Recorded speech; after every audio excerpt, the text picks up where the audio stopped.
Tonight's episode of the Tuesday Night Cigar Club is brought to you by Drew Estate.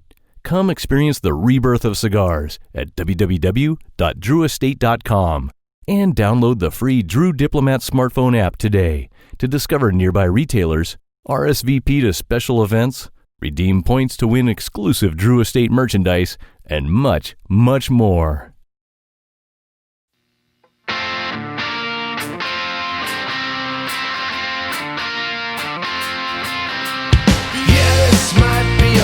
Mistake, but I'm having too much fun to wait. Flag her down when she comes back by. That one's yours and this one's mine. Bring another round. Bring another round. Bring another round.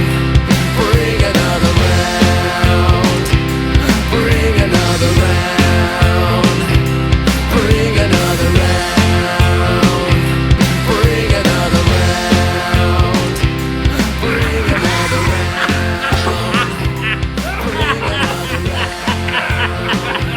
Bring another round.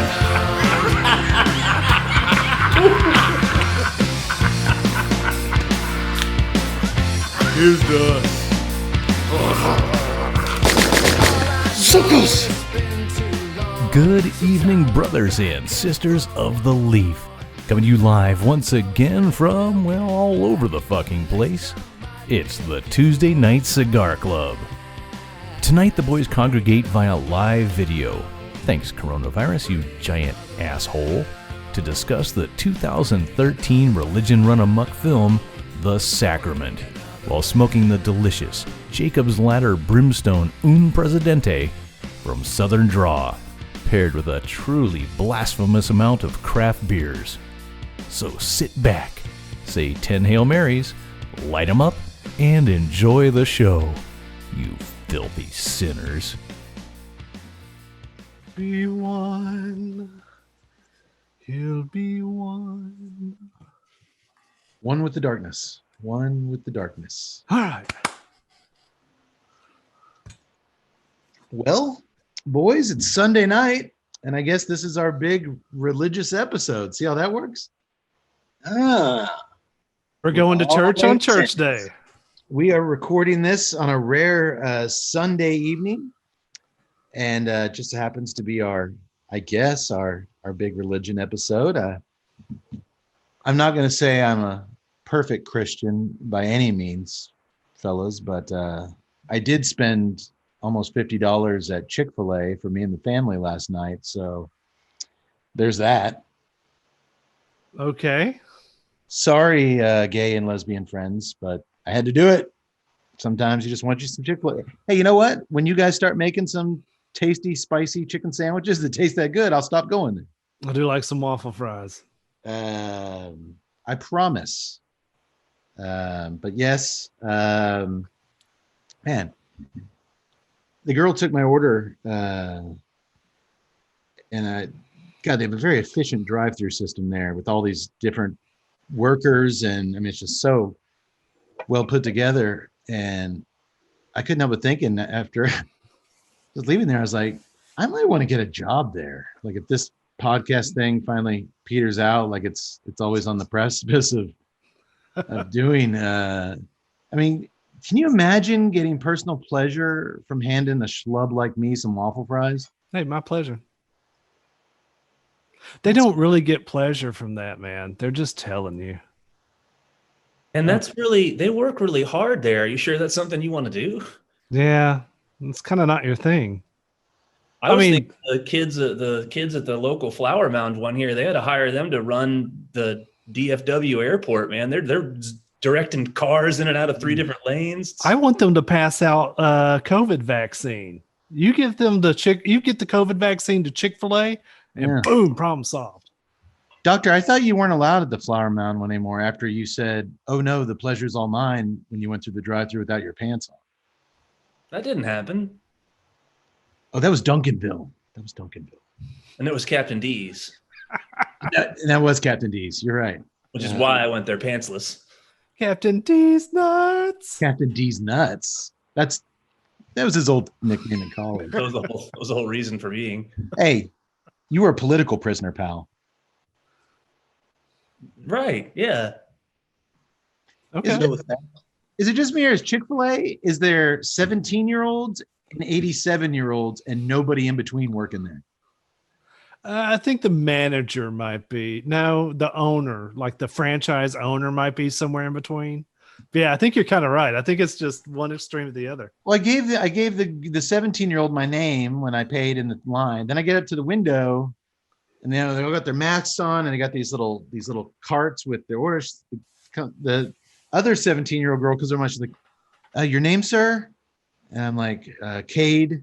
She turns around to the window where this 90-year-old chick's at the window, and she's like, is Cade's order ready? And she looks at the thing, she's like, tell him to park it.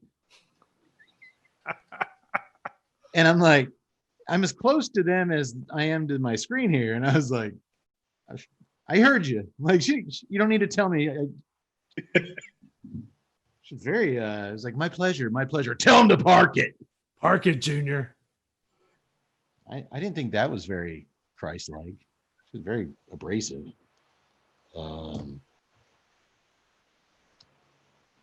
I still ate it. It was delicious. So there you have it, folks. We eat at Chick-fil-A, and you woke people out there are just going to have to deal with it. Okay.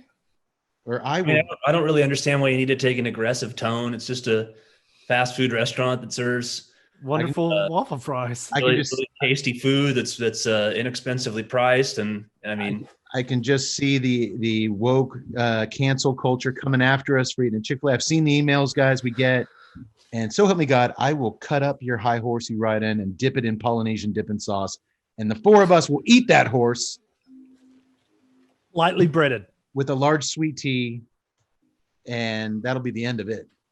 Well, now I'm just going to have to double down on your first mistake. I don't do no Polynesian dipping sauce. That's a personal I don't choice. really either. Yeah. I don't either. I do the spicy sriracha sauce. It's pretty Actually, when it comes to the nuggets, I don't even do any sauce. I'm just straight up bread nuggets.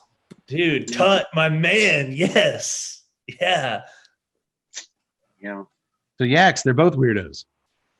I tend not to have sauce either. Their nuggets are good by themselves. They make delicious nuggets. You put like mayonnaise on the sandwich? Yeah. Oh, no. Let's go back to the nuggets. Now who's the weirdo? Oh, you're right. They stock all those thousands of different types of dipping sauces just for me. And weirdos like you. That's why they're Christian. They look out for weirdos like you. You know what? I'm okay with anybody enjoying their nuggets any way they want to. That is true. That is true. I'm not going to get angry at somebody for enjoying their nuggets with or without sauce. That's up to you. Enjoy your food. That's a very good example, Doc, and I'm going to follow that example. You're okay. You're okay with my lifestyle choices. I'm okay with how you eat your food. Why would I care? I would hope no one would care how I eat my food. What if I told you it's not a lifestyle choice? What if I told you I was born with a thing of spicy sriracha dipping sauce in my hand? I'd say that you have finally slipped into darkness in the Brazos Valley.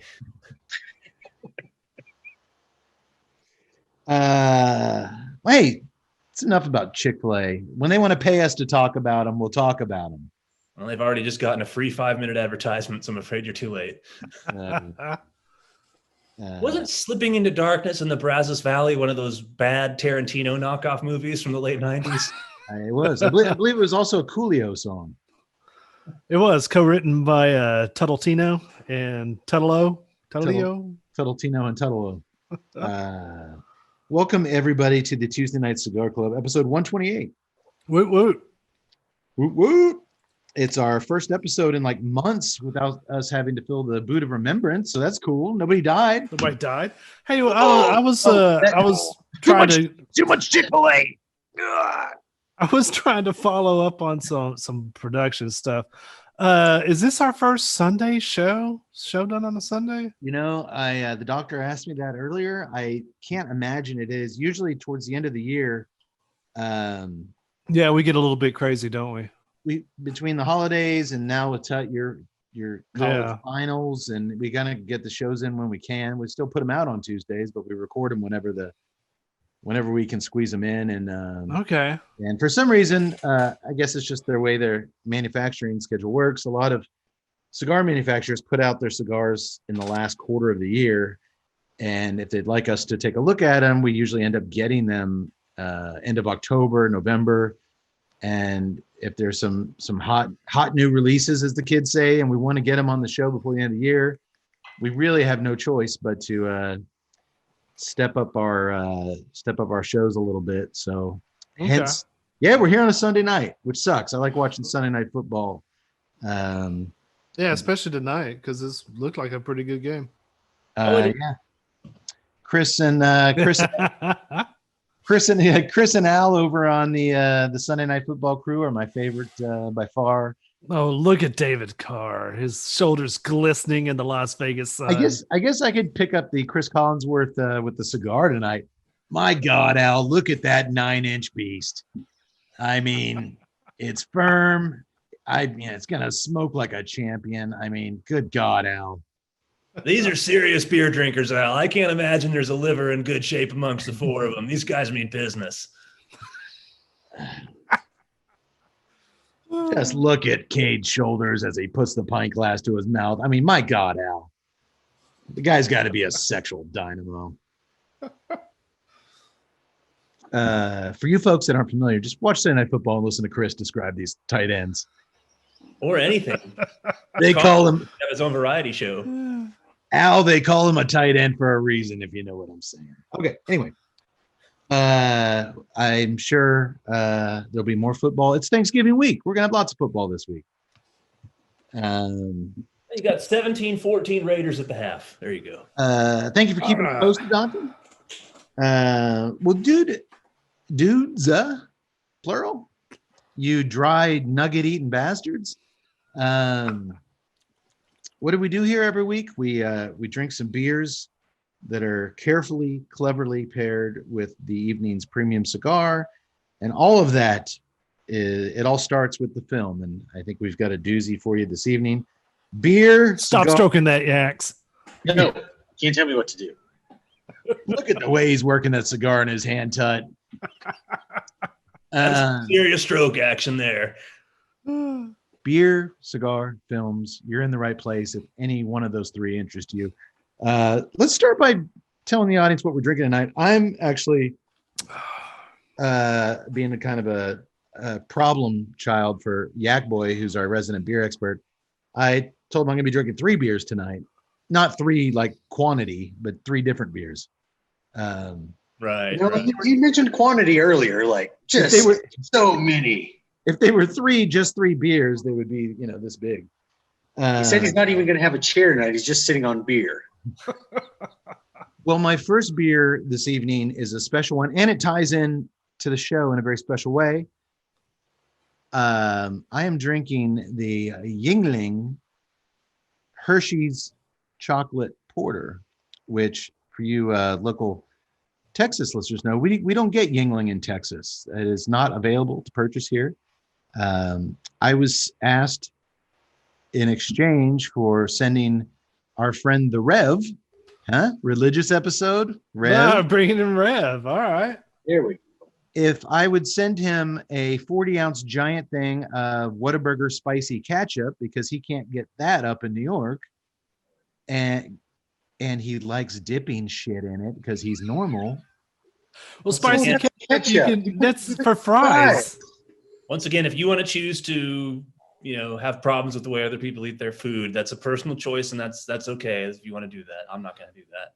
Man, Mincy, you are so enlightened right now. I need to channel you. It's Thanksgiving week, brother. I'm glad you're feeling that, Tut. I'm glad. I am. You're right. It is, and I'm thankful for every single one of you. Well, but I had to send him a 40 ounce of spicy Whataburger ketchup, and he really likes this local grocery store we have down here, HEB, the certain Austin blend of coffee. Yeah. So I sent him some ketchup and coffee, and he sent me 4 of these Yuengling. Dude, the box, it looked like I'd gotten a microwave in the mail. Yeah. These things were so well packed. Um, He was taking no chances. so after I let my wife drink one, and then Yak Boy's the biggest Yingling fan I know. So I am. I'm going to pass one along to him. They'll be gone, so I'm only going to get one of these. But I thought I would, because it's our religious episode and it was a gift from the Rev, I would start off with Yingling's Hershey Chocolate Porter. Do you know anything about this beer, Yak Boy? It is relatively new. It is a collaborate. They are using Hershey's chocolate. Yuengling, of course, being the oldest brewery in America, started back in 1829 by David Yuengling. Still run today by family members. Richard Yuengling is running it today. Started in Pottsville, Pennsylvania. Mm-hmm. So we ourselves have ventured to Pennsylvania, very pretty country. And we actually briefly interviewed and spoke closely with Bob Seaman, the master brewer, I guess is his title. Really cool guy. He did some seminars at the Pennsylvania Barn Smoker Drew Estate event where he and Willie compared the different approaches to beer, coming up with new beers, the brewing side of beers as opposed to the blending side of cigars. It was really one of my favorite little the seminars they offered at the Barn Smokers. And he gave us some, remember when he gave us those hops that he keeps on his desk? And we got back from Pennsylvania and my cargo shorts I just emptied. I had all these hops in my pocket. Oh God, they were just smelled gloriously. It is indeed chocolatey. It smells like a Tootsie Roll. I mean, it smells exactly like a big ass Tootsie Roll. And it's got a very definite Tootsie. It's just Tootsie Roll. It's like a liquid Tootsie Roll. Only it actually does have a little bit of crispness on the front end. It's light. It's definitely on the porter side as opposed to a stout. It feels very it's got very light mouthfeel. Does that make sense? It's not thick and it's not thick and syrupy for being so chocolatey. The aroma and the Hershey's chocolate syrup is what you're saying. It is not Hershey's chocolate syrup. I'm honestly okay with Reb just sent me a couple of these. I'm glad I had one, but this isn't something I could drink more than one of in a row by any means. Stat wise, it comes in at 4.7% ABV and low to no IBUs from what they describe. So yeah, maybe negative IBUs. But as long as you're on me, Yak Boy, if you want to just go ahead and introduce because I'm about to drink it, my follow-up beer, which that one was sent to me by a Rev. This one was made by monks. That is correct. Benedictine monks. Maretsu. They're triple. In this instance, this one is the triple. Man. Yes, go on. That one is comes in at 10% ABV. The triples always have that higher alcohol content. Very low. It's about 20 IBUs. Maretsu, the abbey itself started back in the 1870s, but they didn't actually. They licensed the name and to Duvel Brewing back in 1963 to begin producing beers under their name using that. Before had the monks themselves, the only thing they had made was cheese, Maretsu cheese. So Tut is pissing all over the monks for selling out, even though the money probably went to help orphans. It's not like they were buying Lamborghinis. You don't know that. They might have been driving Lamborghini. That might be a good point. Monks have to get around town, don't they? So I'm an asshole for using barbecue sauce, but the monks are. I never said you were an Well, asshole. I mean, if you were using the barbecue sauce to help orphans. I think me dipping my nuggets does help orphans. I'll explain it after the show. course you will. So it's not actually. So it's the Monk's recipe. They just licensed it out to a different brewer. No, It's not the even. Monks It's not itself even a are not- recipe. They just license their name out. Right. Duvel. They make cheese. They don't even make anything. No, but they did make the beer. No, they didn't. Well, typically, like the monks that are actually brewing beer are the Trappist monks. So this brewer just wanted to say he had a monk beer. So he went to a monastery and said, "Hey, can I use the name of your monastery on my beer?" Sure. Yes. And in exchange, I will give you money for the name. It's as if some sort of transaction had occurred monetarily. But does it taste good? Oh, you haven't had it yet. I know. I'll keep you posted. Does it taste like cheese? I'll keep you posted. Okay. I hope not. Well, what got me, I saw it and I read the little story and I forgot that monks were involved and it's our religious episode. But also Tut drank a triple, I think last episode, and it sounded really, really good. And it went really good with kind of a more stronger cigar. And I know this cigar has some strength to it. So I was like, why don't I try to fight it up against Yeah, do it. not just a triple, but a triple. So I'll keep you posted. Yeah, I do like me some triples. I'm a big fan of triples. And because those only come a few in a pack, Yak Boy, my third beer will be the Community Mosaic IPA.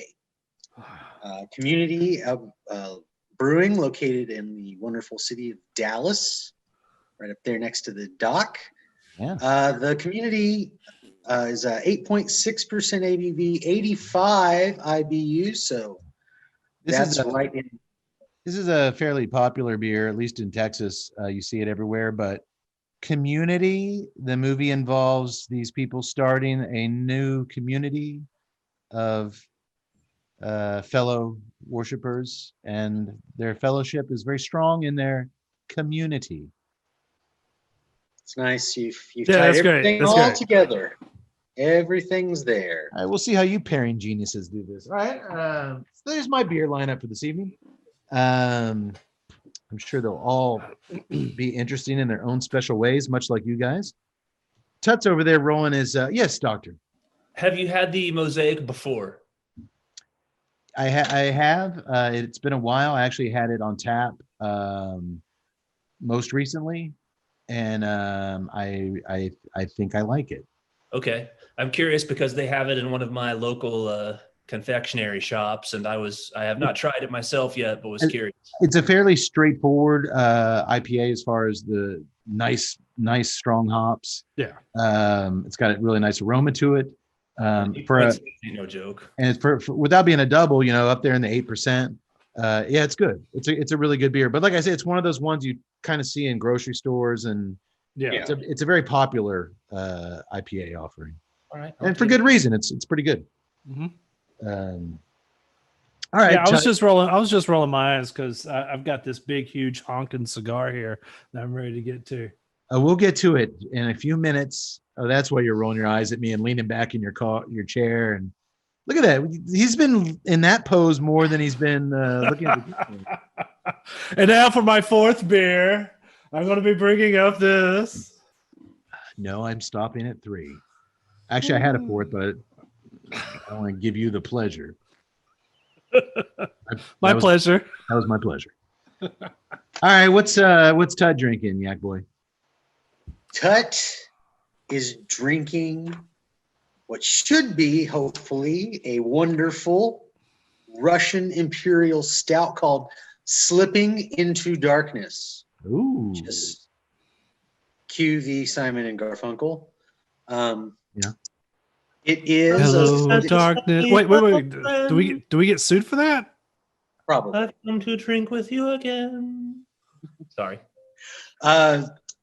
Slipping. Actually, there's like a ton of beers out there that actually use that name, Slipping into Darkness. But this one is brewed Brazos Valley Brewing Company. They're located in Brenham, Texas. Started back in 2013. The Slipping into Darkness, of course, being a Russian Imperial, has the stats for it. 10.5% ABV, 45 IBUs. Gets that. They added cocoa nibs, and from the Independence Coffee Company, they used their jet fuel coffee. Oh, that was line. jet fuel. Okay. That was jet fuel. Literally. Yeah, I've had that coffee before. All right. Well, then you should detect notes of it in your beer. Yeah, matter of fact, now that you say it, it's definitely on the nose, and I can taste a little bit of the cocoa nibs. It's got the chocolatey. It's got a little bit of that maple taste actually comes through, but I bet you that's the cocoa nibs playing with the jet fuel coffee. What was the name of that coffee company, X? Independence Coffee Company. And that's here in Texas, right? Yeah. Yeah, they do a Laughing Donkey blend that's really good too. Jet fuel, Laughing Donkey. Huh. I haven't had the Laughing Donkey though. Yeah, it's really good as well. How's the beer? Okay, so You made a horrified face when you first took a sip out of it. I think it's one of those things that if you serve it too cold, if you serve it fridge temp, it's just bitter. But as it's warming up, the flavors are starting to really come out now. That bitterness takes a back seat. The main thing that I was like really kind of a little bit bummed on is that, man, when I went to look for, I chose this mainly for the name and because of the stout. I had two things going into the store today. One, I wanted a stout. Nothing else would do. It had to be a stout. Two, it needed to somewhat kind of fit with the show. The guy asked me, I went to a place called the Boutique Bottle here in Cedar Park. It's all off-brand micro stuff. And he was like, can I help you? And I was like, well, I don't know. I'll know it if I see it. All right, here's the thing. I'm watching a movie about religion. I'm smoking a big religious cigar, and then I need a beer that kind of pairs all this stuff. So I don't know. Just let me look till you find it. I found this and he goes, well, that actually does fit all of those. But I was just, man, I just wanted a stout. Like, I don't need a maple pecan imperial. I just want a stout. I mean, just black stout. But this is starting to pleasantly surprise me. After that initial it was heavy medicinal. There was no flavors. It was just too cold. But as the beer started warming up, those flavors started coming out, and you could actually taste the different flavors in there. So I'm begrudgingly happy. And that's about the best you can ask for out of it. That's the best we can ask for with you anytime we hang out. No. That tracks. All right. Well, someone who's always happy, and I'm always happy to see the doctor. What's he drinking, Yak Boy? Look at that smile on his face. He is drinking the Axis IPA from Real Ale Brewing. It's another winner. A good beer. It is. Actually had their squirt gun. Hey, I did that last show. Yes, you did. And that was also from them, which is basically the squirt gun was based off of the Axis. They use that as the basis for that IPA. Of course, being by Real Ale, they are previously stated located in Blanco, Texas. Started brewing beer back in 1996. So been around for a few years. Serving it up. Should be pretty good. The Axis, of course, is 7% and 70 IBUs, so it should have a nice little hot bite to it. It is a very straightforward, delicious IPA. You digging it, Don? Yeah. Straightforward, I think, is a good adjective used to describe it. There's nothing that really crazy about it. There is, as Yak said, there is a hot bite to it. It's fairly smooth for 7.1 ABV. Yeah, I didn't realize that it had punched up that much. Yeah, I've actually had it before a couple times. Doctor, what was your motivation in picking the Axis for this evening? It was available in the store. Okay, moving on. Well, actually, the Axis powers were the name given to the evil Nazi Germans and fascist Italians, and there is a definite note of evil in tonight's. Good dynamite tie-in, Doctor. Thank you. And our antagonist in tonight's film, our evil guy, references the powers that be coming in, and boy, Doc, it's by a thread, but I'm going to give it to you. Good job. Good job. Well, now it makes more sense. You go to an airport, you pound 5 or 6 Axis, and then They're in every airport in the United States. I always thought that they were low alcohol, low octane. So no wonder by the time I get about 4 or 5 of them, I'm feeling pretty decent. Yeah. Give a shit if this plane crashes in Lake Michigan. Fuck it, let's take off. Oh, speaking of crashing and burning, Yak Boy, what are you drinking? I am drinking the Pepperhead IPA from Middleton Brewing, located just outside. Middleton Brewing is located just outside of San Marcos, Texas. Huh? So they started brewing back in 2011. Go Bobcats. Yeah, go Bobcats. Yes, good call. Good call. I didn't really, in terms of a tie-in, this is more like it is a kind of like a jalapeno spicy IPA. And I was really thinking like, I hadn't really done one before with cigar. I couldn't think if we had ever done one. So I was like, all right, cigar's supposed to, I was like, going to be a cigar. Let's try a spicy beer. Yeah. But then I was like kind of enamored because the guy on the bottle is just this like, he's a hop demon. A hop demon. Hop demon. But I was like, after this movie, I was like, this guy's very hypnotic looking, staring at you with his eyes. Yeah. So. Yeah, see, don't you think this deer on here is very hypnotic and evil? I'm gonna give both you boys a D plus, but at least at San Angelo State or Stephen F. Austin, that's a passing grade. So you guys are okay. I'll take it. Yaks, we were going to do a jalapeno pepper infused beer. This would have been 5 years ago. This week, we ventured to TJ's Cigar Lounge, where we were hosted by the Roma Craft Boys. This is our first time we ever sat down with them. I got a Facebook reminder that was this week, 5 years ago. And then we all went to O'Brien's Irish Pub in downtown historic Temple, Texas to continue drinking into the wee hours. But Todd, if you remember, you were in charge of getting the beers, and you were supposed to get the jalapeno infused. Who makes the Chupa Hopra beer? Tex X, or what's the brewer? Twisted X. Twisted X. They make a jalapeno infused beer. And we were like, hey, Skip, he's always posting these food pictures with jalapenos all over the place. Let's get that. And then, but we bought the wrong beer. So we just left it in the car because Skip brought 500 other beers. So no, I just remember, I think it was like year 2. It was the first time we were in Roma Craft HQ. He brought out a jalapeno beer. That was just tricky. I mean, it was nice. Yeah. I also almost did a spicy beer myself, Yaks. Carbach has one called the Hella Cella. Yes. It's got a little devil on it.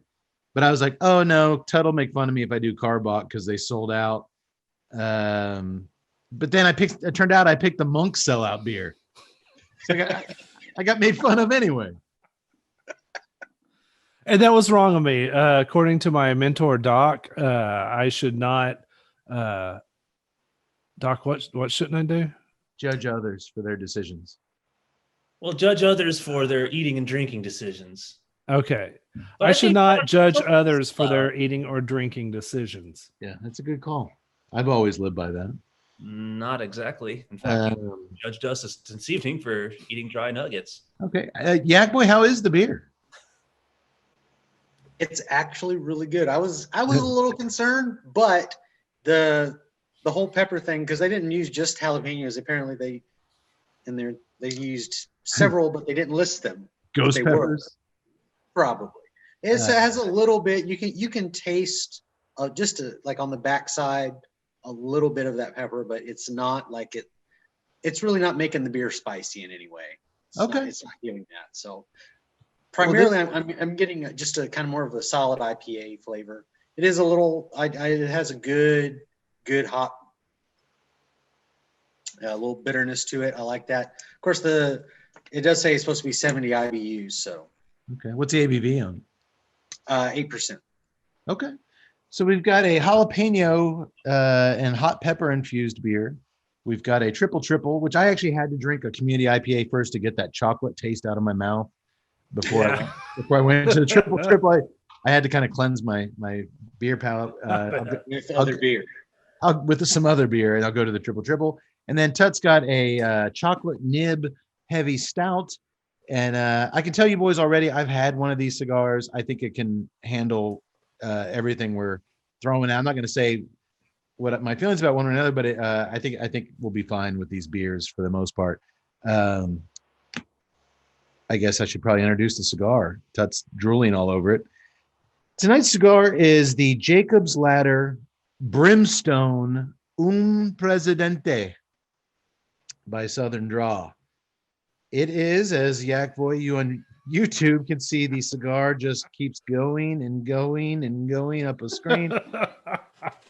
It is our first 9-incher on the show. Like another one, you just keep adding it, like it would just keep going. Like it is our first 9-inch cigar on the show, 9x48 to be exact. It is a Pennsylvania broadleaf Maduro wrapper. Can you imagine the size of the leaf to wrap a 9-inch cigar? Also, Pennsylvania broadleaf Maduro binder. It's got the same wrapper and binder. There you go. A pure Nicaraguan Lajero filler. Oh, yeah. I will save the price point for last. These are hot off the press. They just hit stores within the last month. Price point, $32 just in material used. Hey, it's finally by the inch. Finally, someone makes a cigar that'll last the length of our show. Right when I make an active effort to cut down the running time of our show.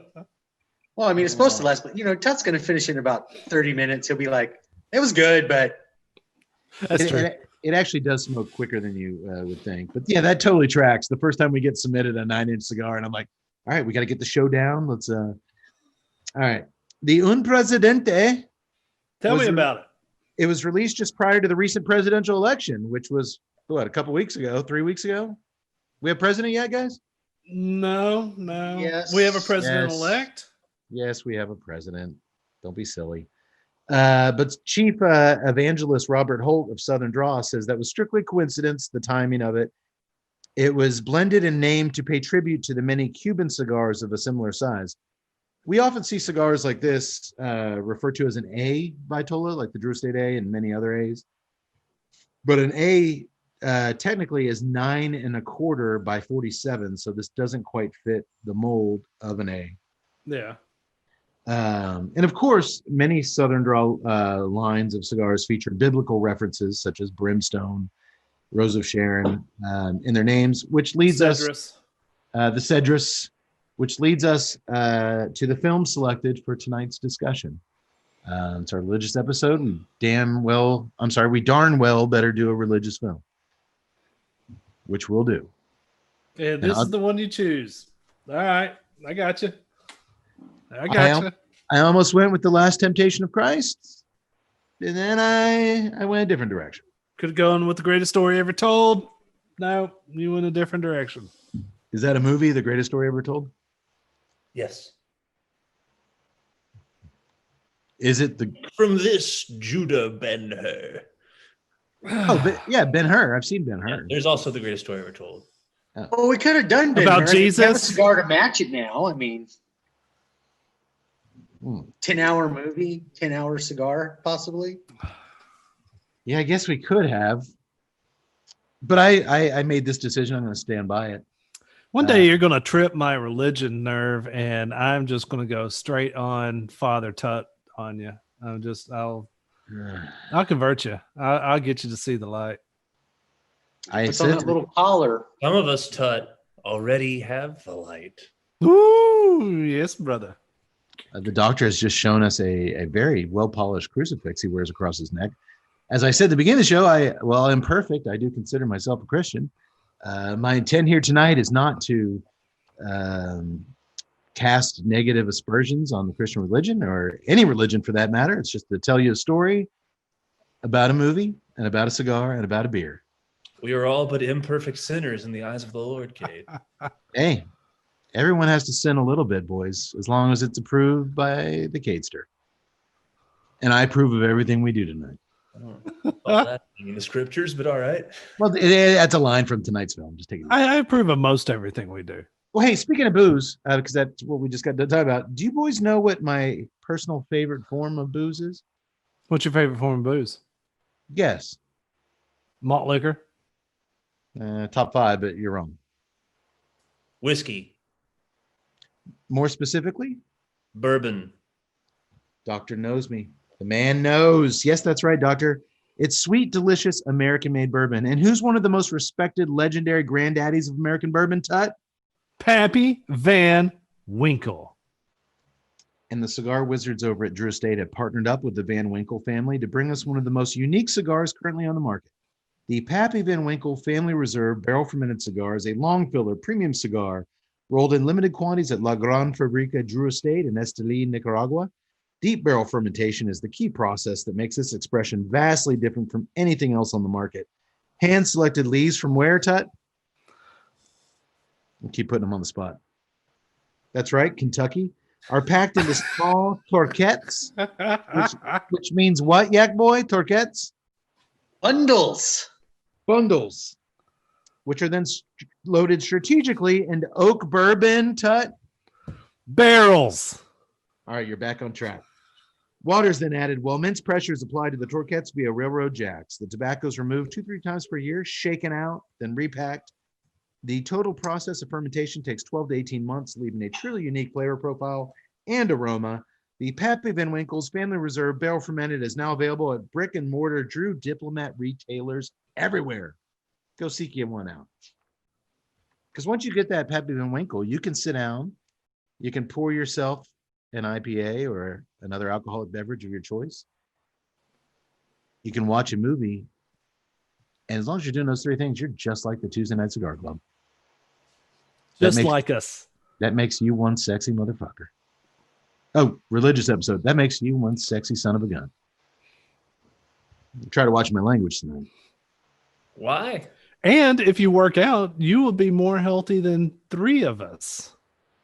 Not more healthy than Yaks. That dude works out like a mofo. Hey, Doctor and I try to keep I ourselves. kind of take a little umbrage at that statement. Okay, so I projected a lot on that. And if you work out, you'd be more healthy than one of us.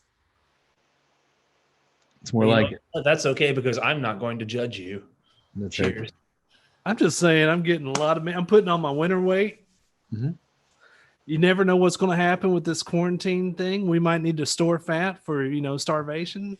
I'm That's ahead true. of the game. That's I'm true. ahead You of the game. starve, yeah. I believe in the Bible they call that gluttony. Maybe. Well, when the apocalypse does come, we now know who will be the fattest among us for cannibalism. That's right.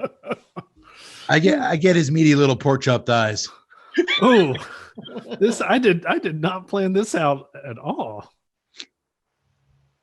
Oh wait, maybe I should stick above the waist just in case things get weird. The 3 of us, hey, after the show, Ted, if you don't mind closing your Zoom window, we got some figuring things out to do. So Tut, come on in. This is a safe house. Well, that's fine, but why are you holding a baster? Just come on over here. And why's Crap. Kate got all that Polynesian dipping sauce? Rev's watching, and I closed out, and I can't remember how to get back to my comments. Hey, Tut, you don't have to worry. I'm going to eat you plain and dry. Yes, please. I mean, I think should. I'm gonna dip you in Chick-fil-A sauce just out of spite. I think Actually, if you let Cody and Ryan cook me, I mean, the meat will literally fall off the bones. I think you're going to be delectable enough just the way you are. It's just a love fest in here tonight. Well, tonight's film, as I take my first sip of fake monk blended brew. Wait a minute, can I light this? Please do. As I introduce this, everybody light up. Let me tell you a little bit about that cold draw stuff. You might be doing a little bit of hay, but as I like to call it, alfalfa. And you're probably going to be getting a little bit of hint of tea in there, specifically a little bit of green tea coming through there. I am getting get your alfalfa, and I'm also getting a really rich, chewy sweetness. That's the ginseng from the green tea. It's got a sweetness to it. No, it's that American Pennsylvania tobacco. It's just sweet, sweet like Americans. We can act tough, we can act ballsy, we can act stupid, but in our core, we're a sweet people. Are we? No, we're not. That, but I'm a green tea fanatic myself, so I'm interested to hear more about that. Well, doctor, I would put one of these aside for you, but I just honestly, with the weather coming up, going south, I can't see you sitting outside for what this is going to take to smoke. So I guess you could cut it in half.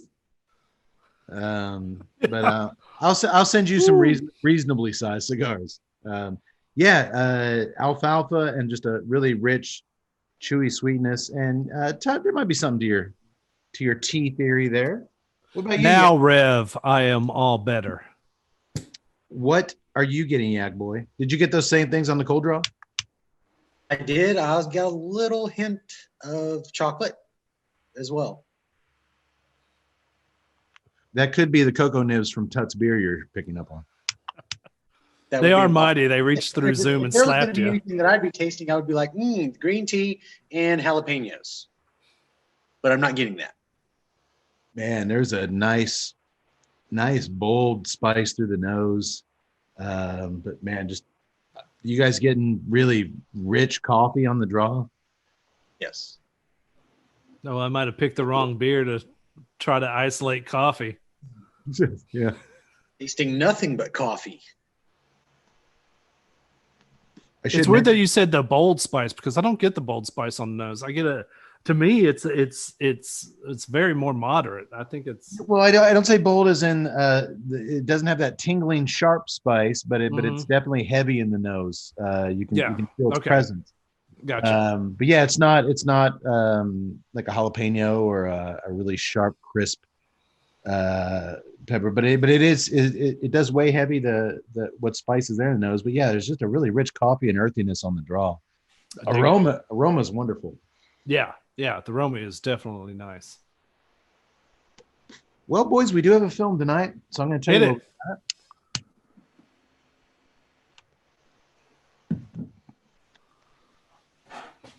And the smoke production is just, the corner of no hope is just filling with beautiful blue smoke. Tonight's film is The Sacrament, 2013, which is odd. Both the doctor and I, when I picked this film and we talked, he mentioned my selection, we're on the phone. We both thought this film was way more recent. I thought it came out like two years ago, and so did he. No, this thing's been out for a little while. It is written, directed, and edited by filmmaker Ty West, who previously dabbled in religion-based horror back in 2009 with the fun little flick House of the Devil. I like that one. Did you, Doctor? Very much so, yes. Very low budget. It starred one of our favorite kind of cult guys, Tom Noonan, as the leader. He's the wheelchair guy from Heat, who gets all the schematics and plans for the bank robberies. He was also the original Hannibal Lecter in Manhunter, and was also the killer in the Last Action Hero with Arnold. Correct. He was what was his name in that? The axe guy or the other one? Yeah, the axe guy in the raincoat. Okay. Ty, also, this isn't our first experience with Ty West films on the podcast. Over the last 6 years, we also featured another one of his movies. Todd, do you remember what that was? No clue. He wrote and directed a movie we featured here on the podcast way back in 2017 on episode 44, the John Travolta, Ethan Hawke Western, In a Valley of Violence. Okay. We really liked that Western. Yeah, we did. So that was his too. The premise for The Sacrament is fairly simple. A news team trails a man as he travels into the world of Eden Parish to find his missing sister, where it becomes apparent that this paradise might not be as it seems. It's a pretty succinct synopsis there. Yeah. I'm going to just dive right into the film. I should also say I've also dived right into this triple.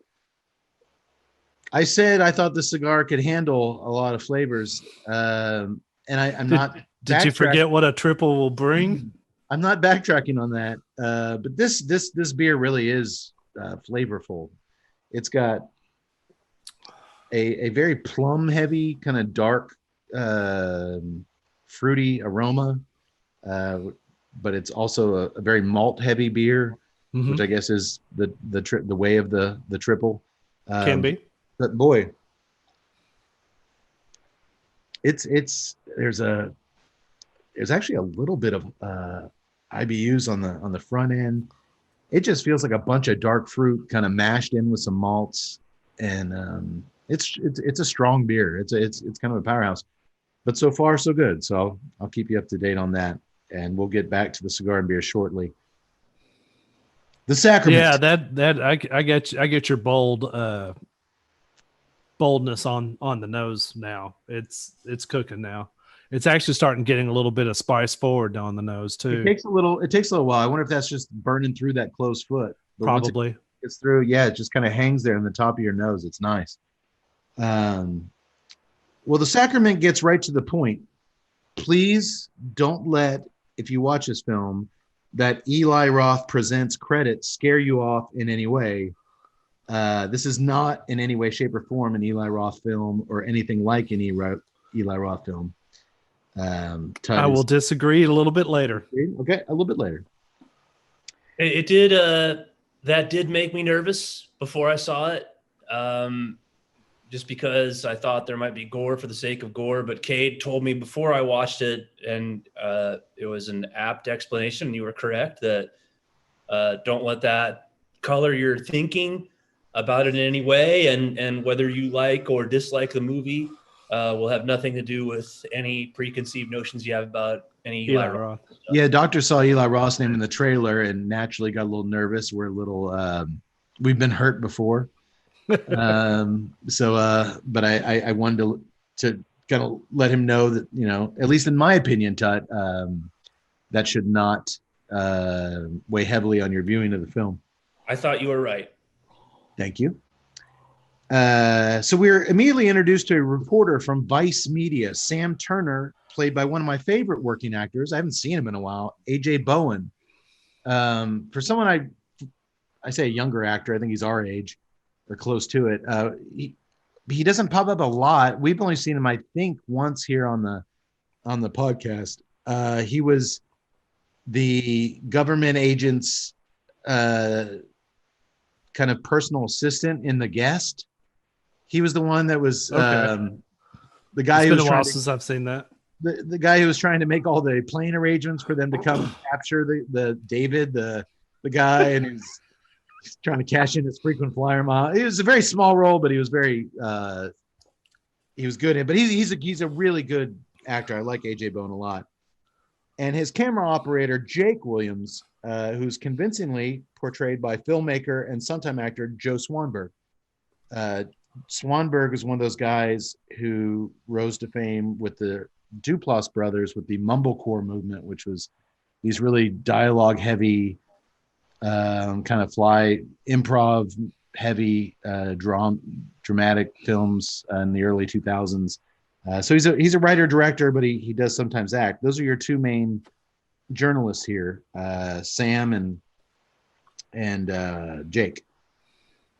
These two also, I should say, shared screen time together in a highly underrated serial killer flick, 2010's A Horrible Way to Die, which both the doctor and I are huge fans of.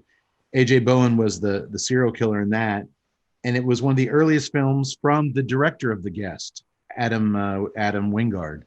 So these guys all kind of worked together over the years in some capacity. They did the VHS horror anthologies together. They'll take Ty West and put him in You're Next as an actor. They'll take Swanberg behind the camera. They just kind of, it's this very friendly community of filmmakers that kind of do a lot of shit together. There is a group there, right? With Wingard as a director and with Ty West, and then with Swanberg and AJ Bowen. I never saw any of the mumblecore stuff. I really like AJ Bowen. I like Swanberg as an actor. They both of them shared screen time, as you said, in You're Next, and with Ty West was in that in a small role. And I thought they were really good in that. I thought they're good in this. I thought they were both. Bowen is fantastic in A Horrible Way to Die, but Swanberg was really good in that too. He was too. And Correct me if I'm wrong, Kay, didn't you actually reach out to Bowen after seeing Horrible Way to Die and get a response from him through social media?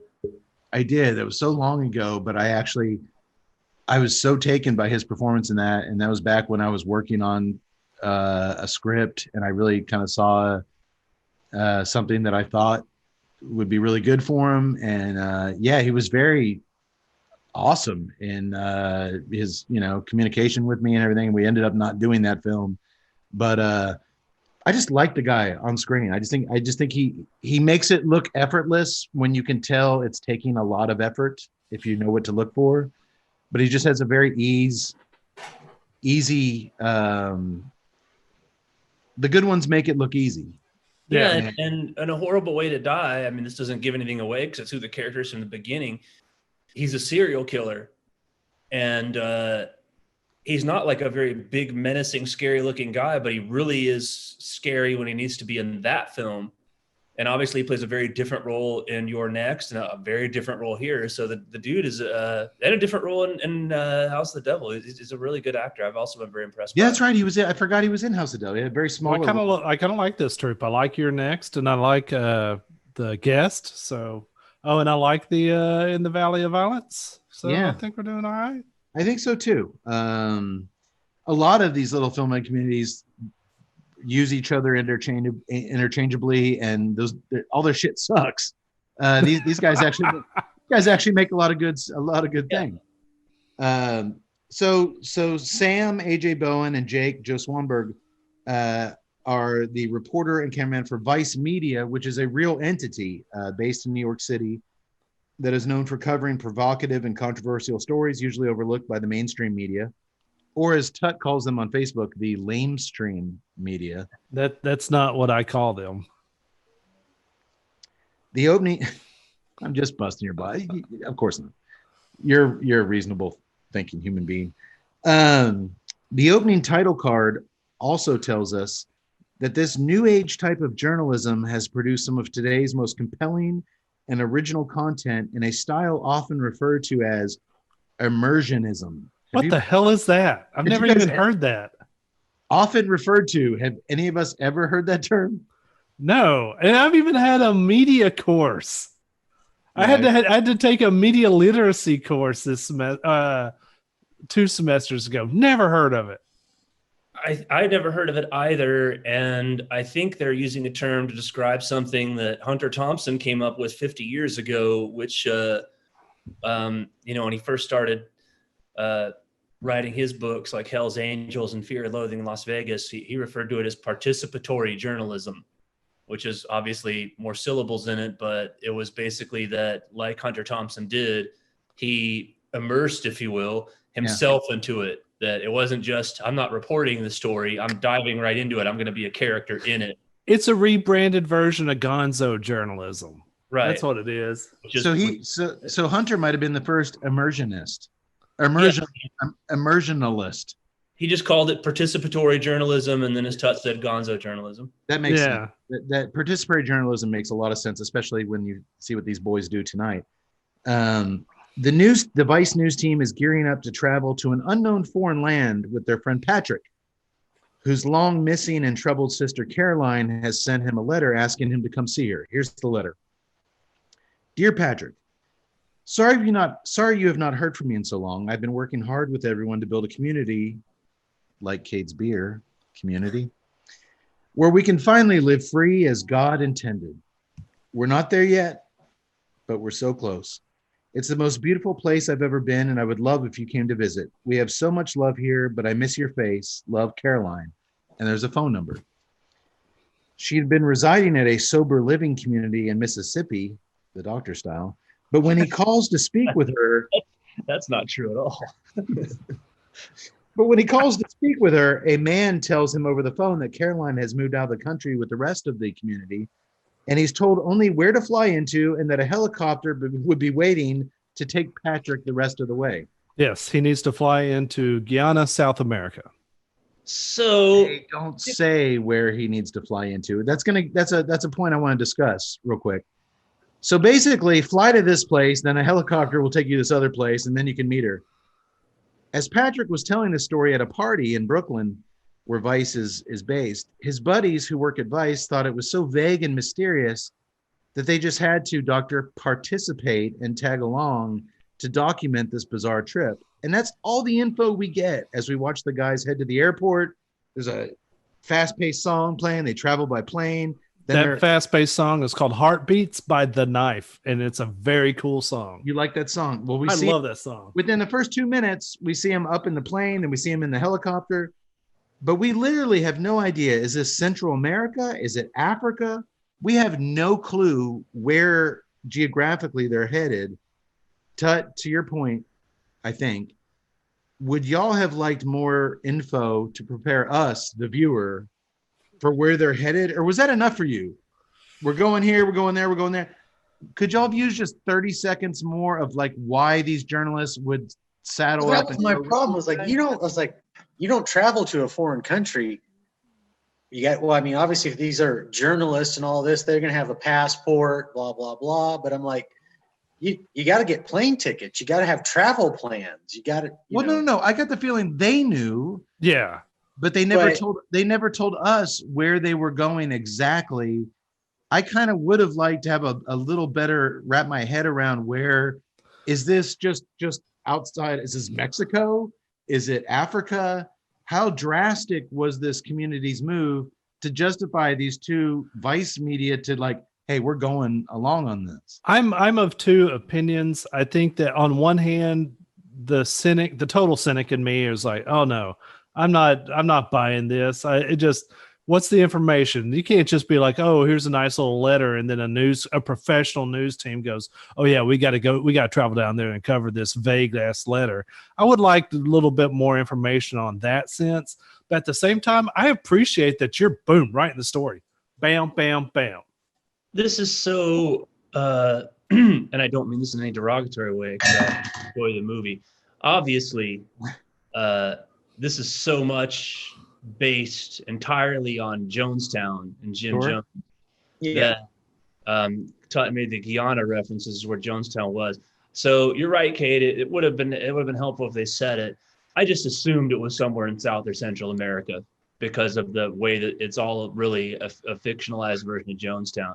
Well, see, I didn't know it was Jonestown at this point. I was just we have nothing to go there at this early unless you watch the trailer. Yeah, I didn't watch the trailer. So I just, as a viewer, I could have used, are they going just down to Mexico? Because that's a cheap trip. But if these Vice reporters off just that letter alone are going to go to Africa for this story, I would have liked to hear.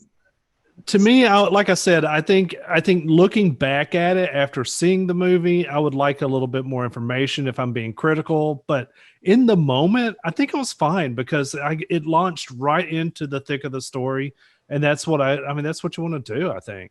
I watched the trailer, and so when you watch the trailer, it's obvious that it's going to be a Jonestown type story. So I kind of made the South America or Central America Association. I do, and while I certainly appreciate Cade's efforts to speed things up a little bit, I do want to point something out, and I think this is the time to do it. Yeah. One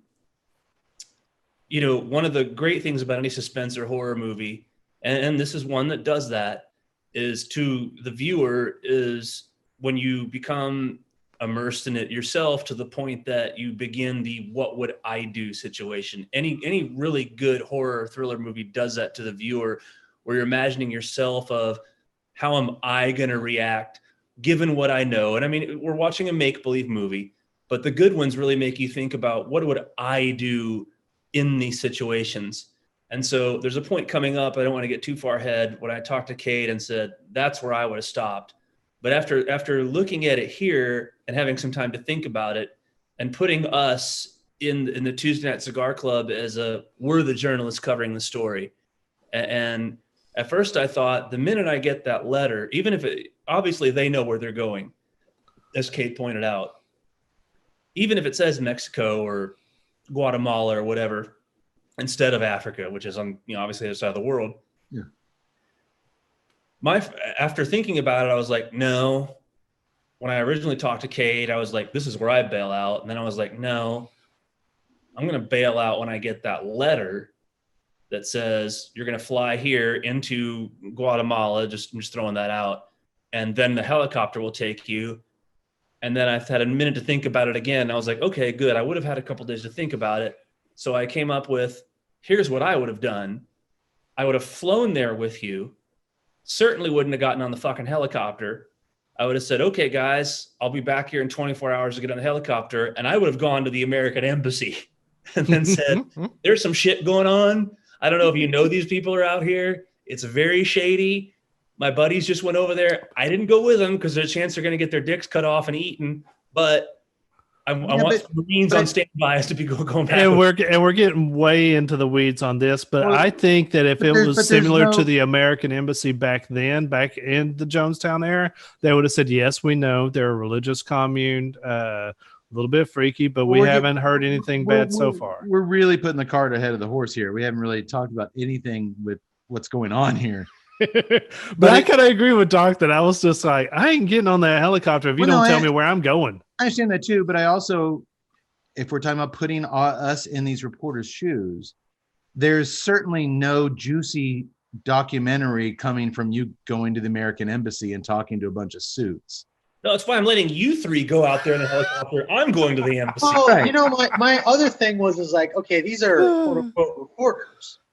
So, and versus what it is, I mean, anything they do is technically going to be investigative. Yeah, I just don't see any way they wouldn't go and not go all in because that's what they... Well, I mean, obviously the letter would have come. It would have had stamped. It would have been dated, something. There was a phone number, whatever. Yeah. You could look up stuff. You could investigate. I love how deep we're going. Like it's not even like 5 minutes into the movie. This is the modern era. I guess what I'm ultimately asking, let me go back 10 minutes, is the premise of this strange family reunion, hey, our buddy's sister moved off with a bunch of religious types out of the country. Is that reason enough alone for two respected journalists who work for a respected journalistic agency to pack up their bags and go with him on the slim chance that it's not just a bunch of weirdos living in the woods and maybe there's something here? Well, I'll tell you this, Cade. The moment that plane touches down in South America, Yax and I are talking to Eduardo. We're picking up 3 Uzi 9mm. We're getting a couple of AK-47s. We're going into there packing, brother. I really should have picked Ben-Hur. No, I get what you're saying. And there's a scene that's really about to come up where before knowing anything that's going to happen, it would have made me just say, okay, red flag, I stop here. But after thinking it over, I'm like, okay, yes, you guys do the reportage. I'm not leaving you hanging now. I'm not going with you. I'm going to the embassy. I'm getting backup ready. No, I think I misunderstood. I'm sorry, Doctor. You're saying if you were the brother, you would stop there and let the reporters handle the rest. I'm saying I'm involved in it at all. Why else would you be there? You're either the journalist or the brother. There's no other buddy going. Or the cameraman. Well, that's his job, is to go camera stuff. I'll hand the camera over to Tut, pat him on his rump, say, you go in there and get those photos, brother, and I'm heading to the embassy to get some Marines. Tell my story, doctor. Tell my story. Go back to Vice Media with your $1,000 of travel expenses with some fascinating footage of the American embassy and see how your boss treats you. They are immersionist journalists and they have a job to do, which I guess I just found it kind of flimsy that they would be this interested in this story. Seems like I would have liked a little bit more of a hook. Seems like a lot of women in their 20s and men in their 20s join up with kind of weirdo subsect religious cults and kind of do weird shit. And they're just like, it was the most enthralling thing we'd ever heard. I just didn't really like, okay. No, it's true. I mean, I joined up with a cigar club in my 30s and God damn it. How'd that turn out for you? I'm still in the cult. Help me. That's what that Brazos Valley warning was. Oh, you're right, Kate. I'm not a journalist. I'm immersed in being a white collar pussy. The office is right over there. Well, that's why I'm just kind of saying we can't really say what we would do here because we would never be in the situation. Very good, very true. I'm just saying that part works as a movie, is that you start thinking that way. Okay. Well, I think we're all on the same page now. Still going to the embassy. Once the whatever country it is, I'm sure they have an embassy. Once the trio, Patrick and the two journalists, arrive in the middle of nowhere on the helicopter, they're met by two African-American men with thick accents and AK-47 rifles, who at first demand their passports. Well, first, they don't want the journalist to come with them. They just want Patrick. He's the only one on the list. They walkie-talkie back to whoever they're talking to. Finally, the journalist can come, but they want their passports. The journalist's like, we're not giving anybody our passports. All right, they walkie-talkie back some more. Fine, get in the back of the truck. This really old, flatbed truck. And they're driven down a long dirt road to Eden Parish. Doctor, that was your point you were speaking of. Whenever someone asks you to confiscate your passport is when you say no thanks, and that's it. That's when I was going to stand there on that landing pad for 24 hours and be like, all right, fellas, have fun. Yeah. But that's where I'm at too. You do not give up your passport. But I can't help but think as a immersionalist, that's a journalist who immerses himself, an immersionalist, that has to get your radar going like, oh, this could be juicy if they want to take my passport, something really big. Yeah. Well, I mean, that's let's be honest. They know what's going on. They have their suspicions. They have their suspicions that there's some cult-like stuff going on here, that this is what this girl's trapped in. That's why the brother was going down there. The brother's see, they should have had a little bit more concern from the brother, because the brother is the weakest link in this film. He's the least likable character. He's the least character that has enough screen time to know why his bond with his sister. We don't get any of that. He's kind of the third wheel on this thing. Now we'll disagree for one scene, and I'll spike up when we get to the scene where I think that as an actor, I thought, wow, that was good. Okay. By the way, the retrohale and the draw now are working beautifully together in the cigar with the weight of the excuse me. Yeah, the weight of that retrohale, the weight of the retro there, just settling on the nose, and then the bold earth and coffee on the draw. I really like this expression of the Ligero heavy Brimstone. It's really tasty. It's really tasty. It is tasty, and there's nice little. I mean, it's a flavor forward profile, so you get that earth there. You get it up front on that palate draw. I've always been a little bit, to me, and this is something that I'm trying not to do with this cigar, is bring my preconceived notions from the other Vitellas in. Nope. But one of the things that's always amazed me with this line is that you get such heavy Ligero, but are able to balance it out really nice to where there is just like I said, a flavor forward profile, that nice boldness that you were talking about through the retrohale. It wasn't that long ago where people were saying you're crazy for putting this much Ligero into a cigar, and yet he's done it. He's done it nicely. Yeah, he's made Ligero smooth. That's not easy to do. Smooth is the perfect adjective for it. It's a smooth smoke, especially in this Vitola. I really like this 9-incher, Yak Boy style. Right. Patrick's sister, Caroline, greets them at the gate to Eden Parish, and she's ecstatic to see her brother, although she's caught off guard by his media friends.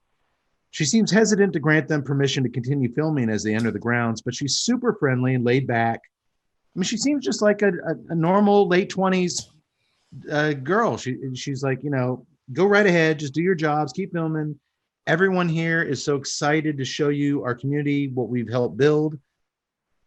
There's almost 200 members that live here, and what they've constructed is quite impressive. Eden Parish is about the size of 2 football fields, and there's bungalows where the families live, a large pavilion for gatherings, a medical building, even a basketball court.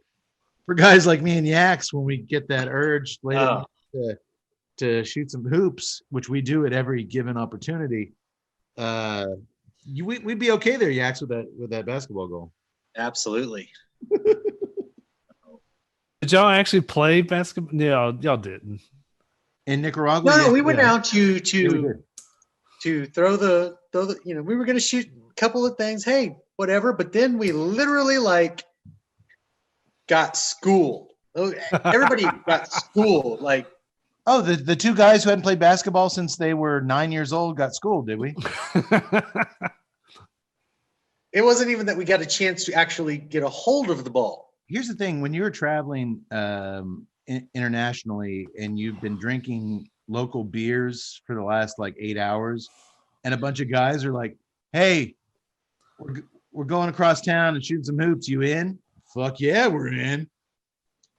Yak looks at me. This is when we traveled to Nicaragua earlier this year. Yaks looks at me like, we are? Like, yeah, fuck yeah, we're doing this. Oh my God, dude. So out of the 10 cigars we smoked today and the endless supply of beer, we're now going to engage in physical activity? Again, this is where I would have let you two, despite the low post presence that I provide, go to the basketball court, and I would have gone to the American Embassy. Everybody have been looking at Doc saying, "Wait, that's the tallest mug you got on the team." Doc's All right, like, guys, I'm headed to the Nicaraguan American Embassy. Luckily for us, we got into a bus at the Drew Estate factory, and we traveled approximately 50 yards. Drew Estate has its own basketball court on the factory grounds, and it was a very low key match. Basically, Ryan and Ernie, some other Drew Estate employees, and Big Ryan. It was not me and Yak Boy against a bunch of Nicaraguan kids. I still would have gone to the embassy, Tut. Look, a couple of buddies of mine, they got on a bus. They went down the street. Neither one of them can play basketball worth a tin horn shit. I'm going to need some Marines. I had a good buzz going. I had a good buzz going, and now Yak Boy and I can say we played basketball in Nicaragua. We did. Not many people can say that. Did either one of you successfully make a field goal? I think so. Maybe. Checkmate. I think I slam dunk. I actually did that thing where you crawl. I crawled over Yak Boy's back. And 2 days later, he was walking again. So everything worked out okay. As Caroline gives them the grand tour, the soothing voice of the father comes over the loudspeakers that are everywhere in Eden Parish, asking his children to welcome their special visitors and treat them with the hospitality and represent ourselves in the ways the Lord has taught us. God bless you all. God bless you all. Caroline explains that the Father is their leader. This was all his vision, creating a heaven here on earth. Sam asks if they can interview the Father, and Caroline says she'll see what she can do. She's very accommodating. She's very just relaxed and cool with them. She says the community requires a certain level of secrecy to do what they're doing here, and that applies to both the media and the local government. But she's just so open and welcoming when she's saying all this. The sweet and naturally beautiful Caroline is played by actress Amy Seimetz. And she is the best hostess for Eden Parish that money could possibly buy. Like, you show up and she greets you and showing you around. I mean, she's awesome. And she just seems, really well centered and just saying all the right things. And the act is it or Seimetz? I don't know either. Seimetz. She is a good presence. I liked her, and she's very soothing, like you said. And also part of the this group of people that we're talking about, because she was in Your Next. Was she in Horrible Way to Die too? Wasn't she the main? She was the main the big target of the serial killer in Horrible Way to Die. Yeah. And she was in Your Next, and she also played recently outside of that realm. She must have picked up a decent check because it was a picture that played in the theater. She was the wife in the Pet Sematary remake.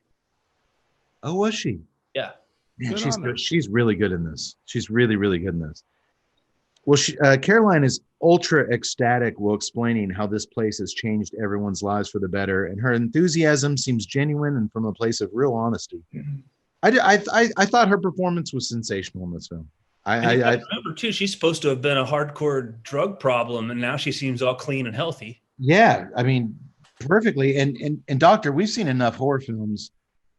If you got just a local actress want to be in a movie, Like, this is a hard fucking role to nail. And they all are. The journalists, her. I undervalued her until a scene later up. But yeah, I have to agree with you. I think she's a very talented actress. Everything requires top-notch talent in this film to make it work, and she's great. Well, once the guys have settled in their cabins and put away their gear, Sam begins walking around the community with Jake behind the camera, and they interview some of the residents. It seems the majority of the community's members are African American, maybe like 75%.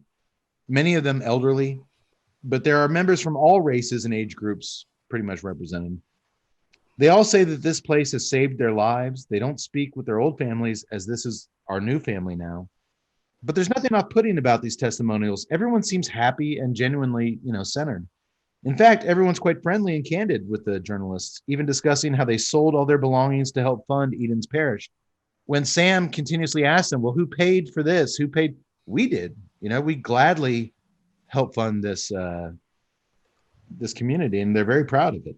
And not to kick this horse again, but I think that because you do meet an Australian young lady, but because they're largely Americans, that again, what makes me believe that, even though they didn't tell us, and you were right to point that out, Cade, because they're largely American, that leads me to believe that we as an audience are expected to think that this is probably Central or South America, where it wasn't that long of a jaunt. That big of a trek. Okay. And also at this point, like I said, I didn't know that this was, I didn't know the Jonestown hook on it. So the only thing I'm thinking is, once we started getting into this and I started listening to the people respond, I'm like, cult, dealing with the cult here. But I can't say how much the trailer affected my judgment, and Cade, let me know if you want me to point this out as we go along, or or later on. As kind of a history nerd, I'm extremely familiar with the Jonestown story. I'm very glad that I did not watch the trailer to this film, because it let things unravel more organically. Obviously, I'm familiar with Jonestown. I actually studied it quite a bit in college.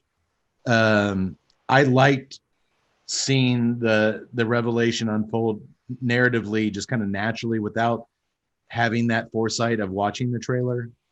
If I was a good podcast host, I probably would have told you guys, don't watch the trailer. But you know what? There is that everyone's kind of giving the same type of answers. But what worked for me was just, most horror films, these people would have a weird slant to them or an odd effect to the way they present themselves. But that's the cool thing about a cult, though, is that you don't have to manufacture that, because it's already given in their responses. Well, yes, but that's what the film did well. Yeah. Very much so, yeah. In most horror films, there's nobody going, I saw the corn. In most films, it would be, I saw the corn, I love the corn. It was these kind of background actors were just really good at being relaxed and saying the right things. And kudos to casting to pay attention to these actors. And you've got some very memorable screen presence actors, the kind of faces that you just walk up and it just automatically vote authentic. If that makes sense. Yes, it does. When they're interviewing, I think she calls herself the mom or the grandma of the group. She's like an 80-something-year-old American woman, one of the first ones. Great screen presence, great look. She looks and talks. Everybody through this thing, from the nurse that they interview, the kids playing basketball, which probably coming up. I mean, yeah, we'll talk about those basketball players in a minute. Oh, you didn't like them? Okay. Yeah, every movie has it. No movie's perfect. I would have scored at will in that game, Tut. Especially, yeah, you would. Speaking of all these characters, especially nice and forthcoming, as Tut said, is the community's nurse, Wendy.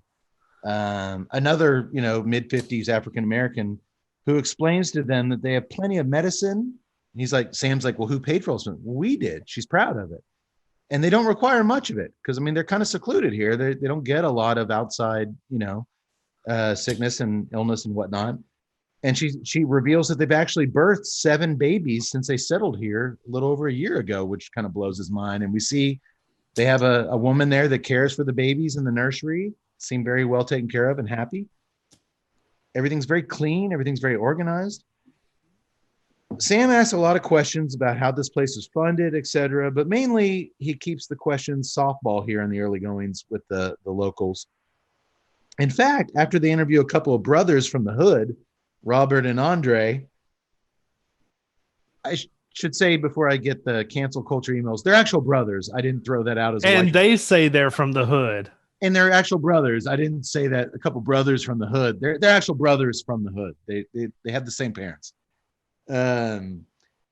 Jake feels comfortable enough to put his camera down and play some basketball with them. Like they're feeling very welcome at this point. At this point, to me, I would thought it was an expert move because you're a journalist coming into. I mean, everybody's as nice as everybody's being. Everybody's got their guard up. They know that the camera's going around, especially as secluded as this is. Even if they weren't guarded because you're a reporter, they're going to be guarded because you're an outsider. But here's these professional reporters. They're getting a little bit of rapport with the people. They're playing some games with them. I mean, they know their stuff. That's why I told Yax, put on your high tops. We're shooting hoops. And if we want to be a dick, as I pointed out, I like Swanberg, but he is the vice journalist. We know that because he's got a headband. Yeah. No, he's that's how you know he's the camera guy. The camera guy. So you know he's the camera guy. He's got the headband on. I almost wore my camera headband tonight. I did not.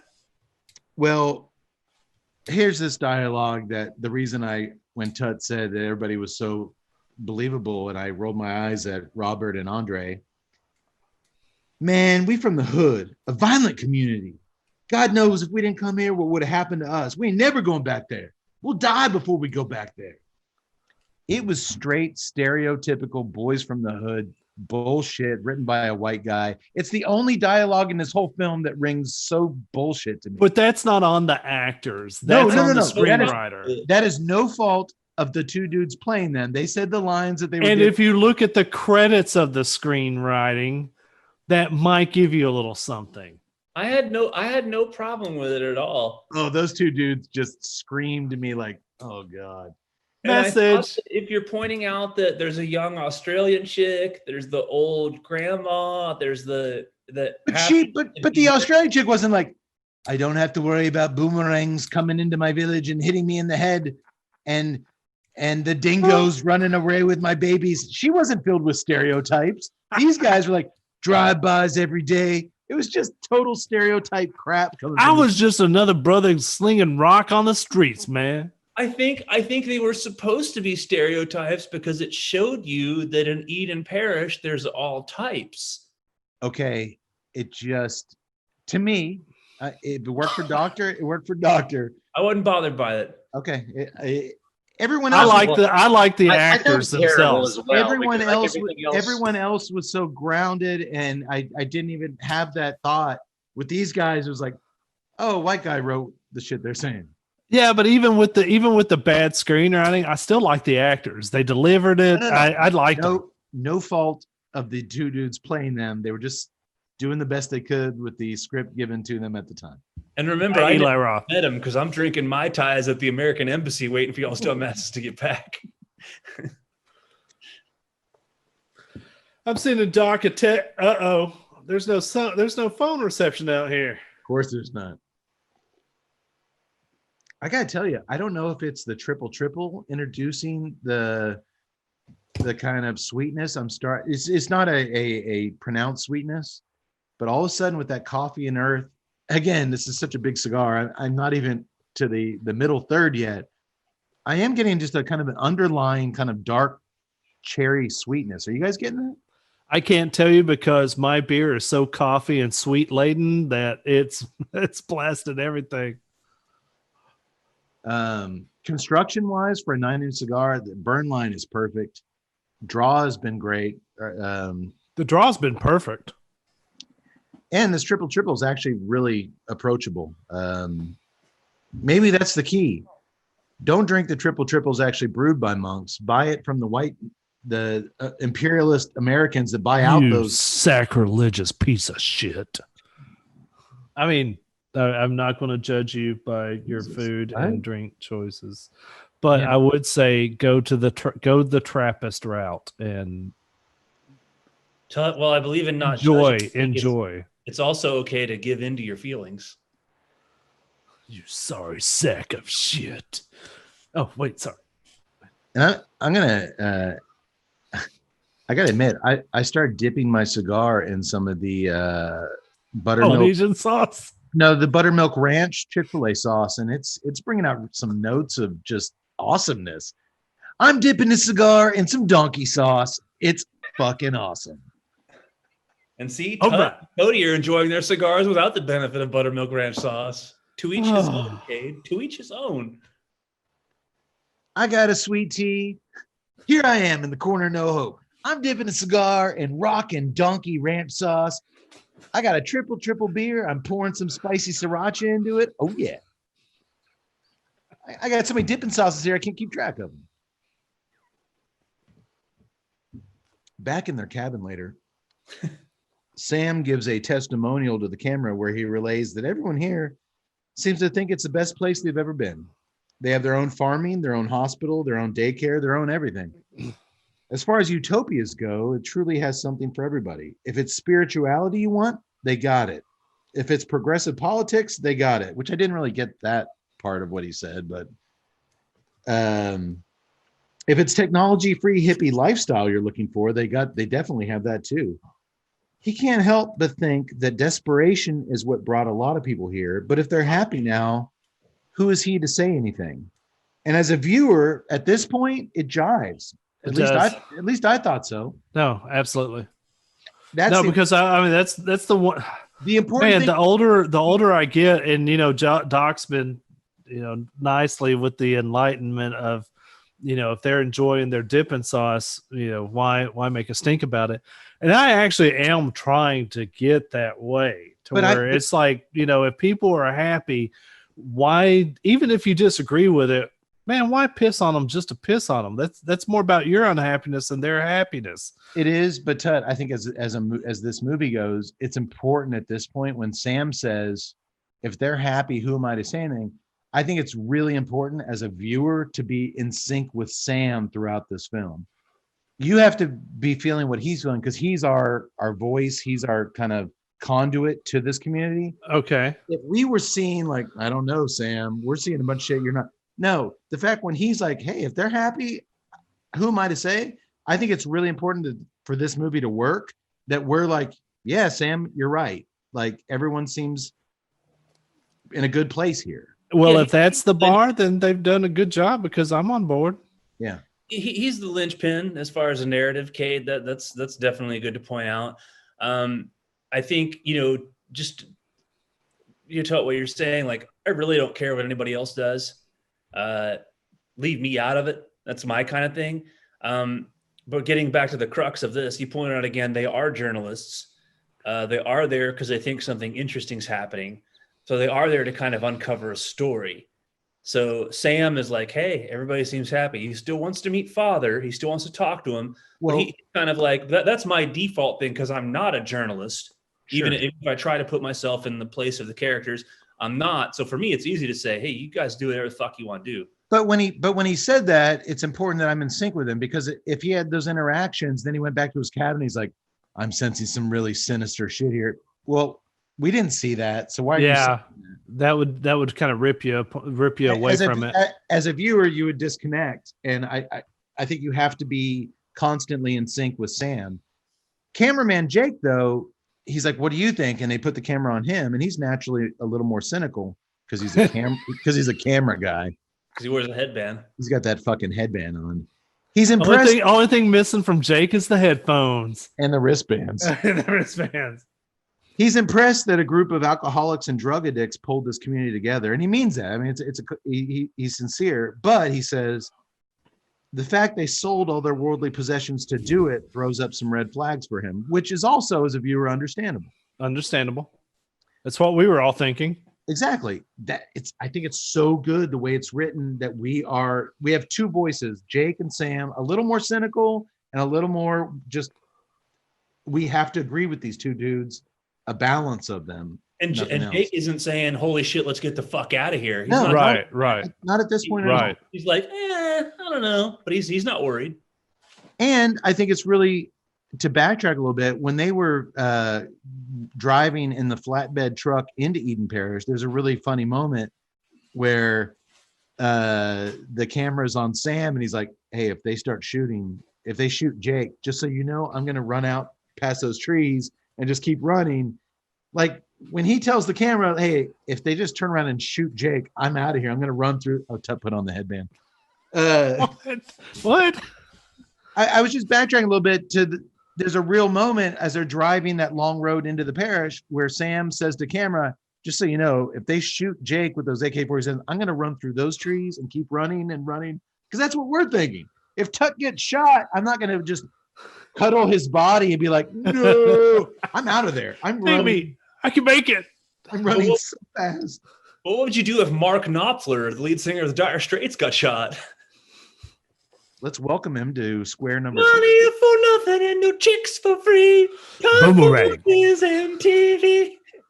Well, guys, while Sam and Jake are talking in their cabin privately, a young mute girl named Savannah wanders up to their doorstep. Sam tries to interview Samantha's mother, who scurries over to retrieve her daughter, but she informs them she's not allowed to talk about the parish with them because they're outsiders, and she runs off. Sam thinks it's odd that this lady with a very different, unwelcoming vibe called them outsiders. Did you hear that? She called us outsiders. Why was that weird? They are outsiders, right? It was a weird. I think it was her like the vibe first was- time, her- but it was the first time that somebody there at the camp referred to them as outsiders. Yeah, but And you would think that if you're going into a cult situation like these reporters obviously think they're going into a cult situation. Yet when they were there, nobody was giving them a cult vibe, I know, treating them as outsiders. Then all of a sudden, this is the first representation. My problem with this is that I couldn't figure out whether the girl was supposed to be cute or creepy. Because like in a horror movie, you always get that creepy girl, and with the wet hair hanging down in front of her face. Yeah, and I was just like, well, you're kind of cute. You're not really that creepy, but maybe you're not supposed to be creepy. No, she's just a little mute girl. But I just thought that he was way overblowed that, because all those people could have said that. The nurse could have said that. Well, we don't get many outsiders here, or we don't get to talk to many outsiders. Yeah. When this chick called him an outsider, like, did you hear that? She called us an outsider. Yeah, asshole. They haven't seen anybody else in a year. You're an outsider. But as the doctor said, Sam would be like, "That's going in my notes." It should. Because as Tut said, I think that Sam and Jake are, I don't want to say they're looking for trouble, because that's not it, but they're looking for a story. It's going to be boring if it's a whole healthy, happy community of hippies. Right. Well, up to this point, Yeah, but there's a difference between looking for a story after the fact and then like in the moment, them being like thrown off by something that I just didn't think was really that weird. Well, I was wondering why they weren't like their interactions weren't more cynical, like why they weren't, if you're there to investigate, you're going to take everything with a grain of salt. They should have been just everything that everyone said, because especially if you're going into a situation where you think it's not necessarily substantiated at this point that it's quote unquote a cult, but you'd be asking like everything, like who are we talking to? Why are we talking to them? I attributed that to they have 24 hours, and the people that we've seen them talking to so far, they just set foot in this place. If they start coming in, you're in the hot seat. You're in the hot seat. Yes. Then I saw them doing a slow burn up until that evening, and they were just kind of like getting you get more friends with sugar than salt. They're just kind of trying to assimilate first, and then maybe they'll find something through that process. Well, I guess maybe they could have did that on screen with them sort of throwing the side eye to each other. Or at least was having that talk on the plane, like how are you going to go into this? How are we going to approach them? Are we going hard? Or are we going high? Or are we going low? We do get that moment between them here very quickly, where they had talk about their approach to these interviews. Let me get to that. Gotcha. Later that afternoon, Caroline hands Sam an invitation of sorts. It reads, "Distinguished guests, welcome to Eden Parish. Father wants only to create a community where peace and love are cherished, where the needs of one another are met on equal levels, as we're all God's children, and it is how he himself intended us to live. We do not seek to isolate ourselves from the outside world, but we do seek a distance from imperialism, violence, poverty, racism, and all other unacceptable attacks on basic human rights. These conditions have all become commonplace in modern societies. Father created Eden Parish not as a place to get away, but as a place to start over. It is a new beginning. Sincerely, the loving congregation of Eden Parish." When they say they're against imperialism, does that also include imperial stouts? I'm out. Tut, you would not be welcome there. I would not want to be welcome there, my friend. So far, though, seriously, so far, so great. Other than the no cigars, no IPAs, and no football on TV, I think I might have been okay there. Well, no air conditioning. That'd be a deal breaker. The no cigars, no beers was okay with you? I'm like Homer in the Treehouse of Horror. No beer and no cigars make Doc go something. Crazy? Don't mind if I do. Yeah. It just had to be hot there. I can't deal. I don't do with. I can't sleep if there's not a good air conditioning. That's white privilege. That's first world problems. By definition, that is first world problems. So that night at sundown, which they go to the pavilion, which has a sign hanging from the entrance reading, "Come to me, all of you who are weary and burdened, and I will give you rest." A large gathering takes place where all the residents have come together to watch as the father is being interviewed by the vice dudes. And to your point, before they go to this interview, Jake asks Sam, the journalist, "Are you going to go hard on these questions? Are you going to go easy? What are you going to do?" And he's like, he's got his notebook. He's like, "I'm going hard. I'm going in hard," which tells me he went soft earlier. Yeah, he's going to hit the father with. Dude, they're leaving in the morning. They got to get a story. He's going in hard. As the elderly, overweight father makes his way through the ecstatic, applauding crowd of 200 followers, he shakes hands. He gives hugs to the women. It's like when I walk into a cigar lounge, people just go bananas with excitement, right, Ted? Right, Caster. And then the interview begins. Up on stage with the. I'm sorry. It's I just see the corn. Up on stage with the father and Sam. And I can only say this. This scene is a masterclass in acting and screenwriting and overall filmmaking in general. The father is played absolutely fucking perfectly by an actor named Gene Jones, who the doctor called. No coincidence. And said, no. No, it actually is just a coincidence. Pure coincidence. The doctor called and asked if I remembered him from The Hateful Eight. I did not. What? I only saw that in a theater. He owned the general store. Oh, okay. Good call. Sweet Dave, the guy that sits Dave. It's a minor role, but he's there. What I recognized him from. Did you guys recognize him from anything? I didn't. Not a clue. He has I'm not as big on this movie as everybody else is. I really like the movie, but his scene is by far the most memorable scene in the movie. He plays the unlucky gas station attendant in No Country for Old Men. You never saw it?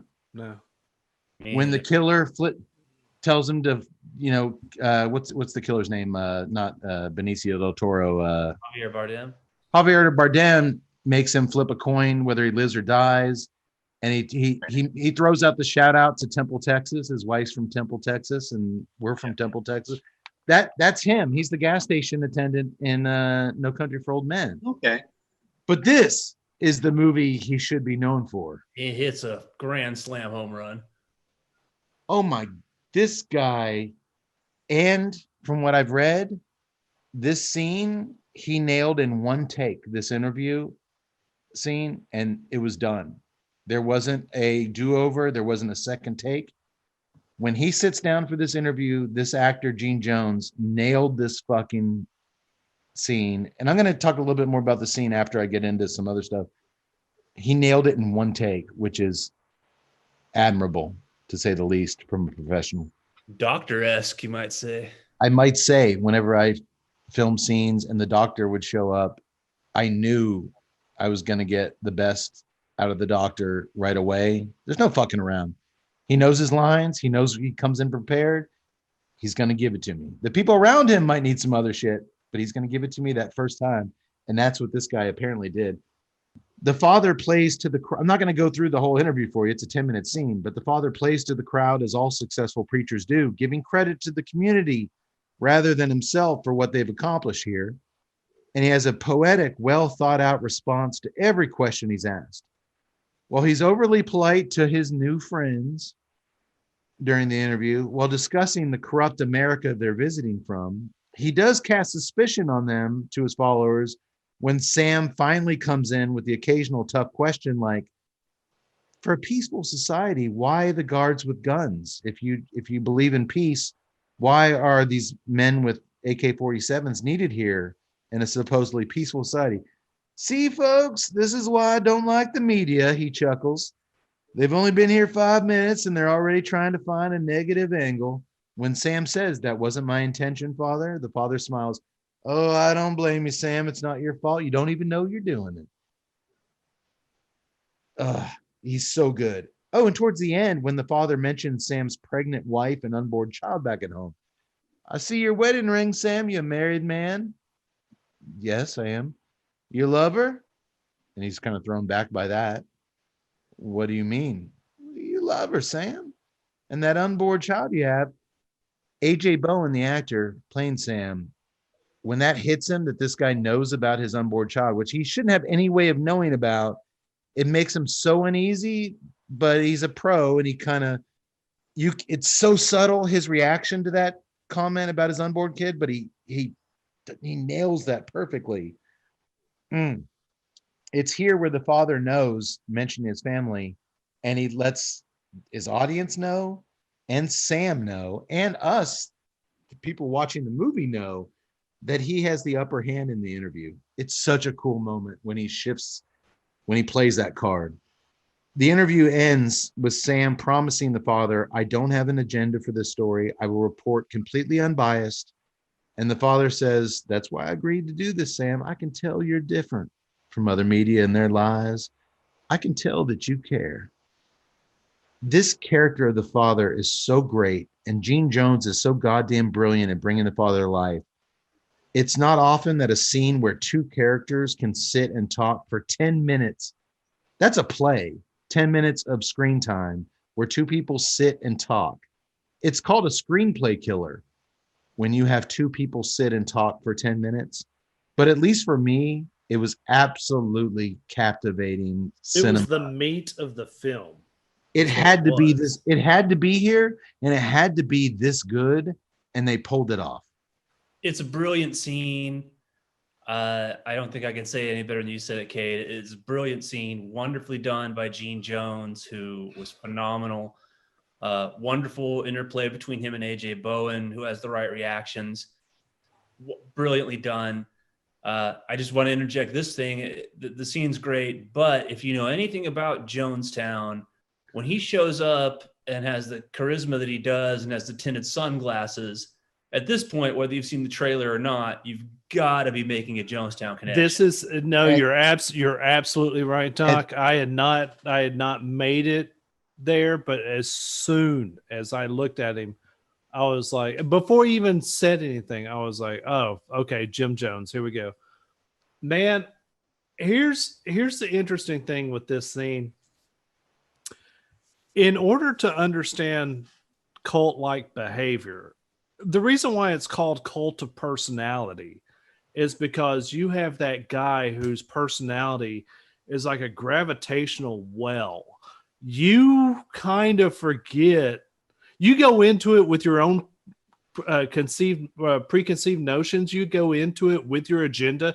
You go into it, say, you know what? I'm going to grill this guy. I am going to just go at him hard. And then once you get in there, you are affected by that gravity well, that cult personality gravity well. And then it just affects you. There is something almost magical that some people have that kind of gets to it. And that's where these cult leaders really, really shine. That's how it's believable what happens later on. It's believable what happened with the Koreshians and Waco. It's believable what happens in Jonestown. If you've ever experienced being in that gravitational well. There's a great moment after the interview where Jake looks at Sam, the interviewer, his camera guy, and was like, did you get what you want? He's like, well, look at my notes. I didn't get through a third of my questions. I'm not even sure he answered those. He ends it. The father ends the interview without ending it. He just finesses an ending to it that Jake has Sam has no way to not end it. And he was just caught up in the vortex of the cult of personality. And if this guy can have that kind of effect on 200 people here, it's believable that he was able to kind of a hardened journalist like Sam, he got the best of him. Throws him for a loop. And Sam realizes it. Sam realizes this guy got me, and he got me good. I remember there was a politician that I was in the room with, and I was going to go at. I was just like Sam. I was like, I am going to go at this mofo, and I'm going to do it. And I walked up, introduced myself. He grabbed me by the hand, shook me, claps on the other arm. Jason, how are you doing? And he was like, you're in Temple, right? And just, man, he went within 5 minutes, completely disarmed me. And I remember feebly asking my questions, and he didn't answer it. I remember he did not answer it at all. And I just walked away from there going, what the fuck just happened? You told me that have like powerful thing about them. And this is a poor parallel because obviously it's a really well-respected, good man, but just as far as somebody that has that sort of presence, that's a real, genuine leader of other people. I mean, Cade, you many, many years ago went to a baseball game with Drayton McLean. Drayton McLean was Drayton's good at that. He's really good at that. He's a local billionaire here in Central Texas. He owned the Houston Astros for quite some time, and I had the privilege of going to a Houston Astros baseball game and sitting next to him behind home plate. And I was a nobody. I was literally the schlub of schlubs. And for 3 hours, he sat next to me. He is a Christian man. He's drinking his unsweet tea while I'm just free beer, free hot dogs. I'm just being a gluttonous pig. And he's telling me, now granted, from the time he picked me up at the airport, it's a long story, but bear with me, it's true. He picked me up. He got off a private plane at the airport. I was living in Houston at the time, so I had driven to the airstrip. They're like a car, just like this movie. A car's going to pick you up. A black SUV pulls up. He's driving it. No driver. He's driving the SUV. I'll be at the Houston embassy. No, you actually would want it. Did I tell you got free nachos, man? You would. No, like I said, it's a bad parallel because this is a good guy. He's a good man, but he had that persona. And knew every guard when we pulled into Minute Maid Park where the Astros play. All the security guards, he knew their names. Hey, Mr. McLean, blah, blah, blah. Waving. We walk in, and for 3 hours plus during this baseball game, he would go on to tell me the thinking behind the retractable roof, how many teams that don't have it lose money to rainouts, what his thought process was going into this. What his thought process was signing this player to this contract, this. I could ask this guy anything. even like an old washed out, like 39-year-old pitcher who everyone who knows baseball was like, this was a bad sign. I was doing my best. He would, yeah, doctor, you were terrible. But no, it's called a forkball. There's a reason that guy's a billionaire besides hard work and brilliant is he knows how to talk to people and he knew the girl pouring cheese on my tortilla chip. He knew her name and she looked at him with the guy knew how to treat people. And if you were in his little vortex, if you were by his side, you were enamored. And I had met some fairly rich, powerful people before, but hanging out with him that afternoon, you're right, Doc. It was a cold personality in a positive way. I think that's a perfect guy to bring up because I actually did interview Drayton McLean for Temple Economic Development Corporation. It wasn't near the cool thing that you just went through. What I did was called immersionalism. This was literally just an hour tops interview. And I just remember sitting there talking with him, and I was like, I've got to make this interview the best damn interview ever because this guy deserves it. It's kind of like that football coach that will convince you to run through the brick wall. I mean, just some people have that. In the cigar world, JD, I think Jonathan Drew has that. He has that ability to remember stuff. Like, I met him, 5-6 years ago. No, and he knew 8 years ago. We talked about it last year, or I guess in 2019, and he brought up that he was eating pizza, the clothes we were wearing. This guy knew everything about that 8 year ago meeting. It was just, then when you experience that, it just disarms you. So it shows there's charismatic people that in this case, when we talk about Jonathan Drew, when we talk about Mr. McLean, we're talking about people that are good people that use their charismatic skills, their leadership for good. It just shows you, as we get into this movie, and you mentioned David Koresh and Jim Jones, there are people that are charismatic leaders. Some of them are good people and use that for good. But if you have that gift of being a charismatic leader, and you choose to also take people and lead them astray. You can lead them astray, and you can. I think there are those leaders that have that the intoxicating power of power, the hunt for power, it overtakes you. Even if your original intentions, we don't know what their original intentions were, but eventually the hunger and the addictive desire of power over others overtakes that, and it's just. But here's a great thing about last note about Drayton McLean. Rather than set up shop and base his family on the outskirts of the small town where we lived and kind of live out away from things, he had the balls to build his home kind of in the middle of a very middle class, where he still lives, but on a huge plot of land in a relatively normal neighborhood with tennis court and a larger home and all that. And because of his character and because of the way he presents himself, you didn't have people walking by his tennis courts and his thing throwing shit at him and cursing this rich guy. They all look at him so fondly and hold him in such high regard. Good dude. I mean, it's a good guy. Because of his fucking character. And yeah, I think I'm glad you brought that up. These characters are out there, and they're one thing that strikes home to me, and on the flip side, is that we talk about leadership and we analyze leaders and we analyze cult leaders for good or for bad.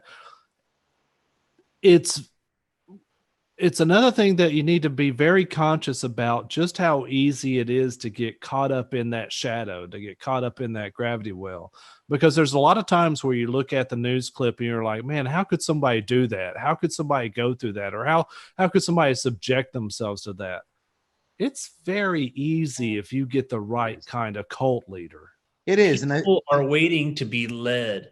Most people want someone to tell them what to do.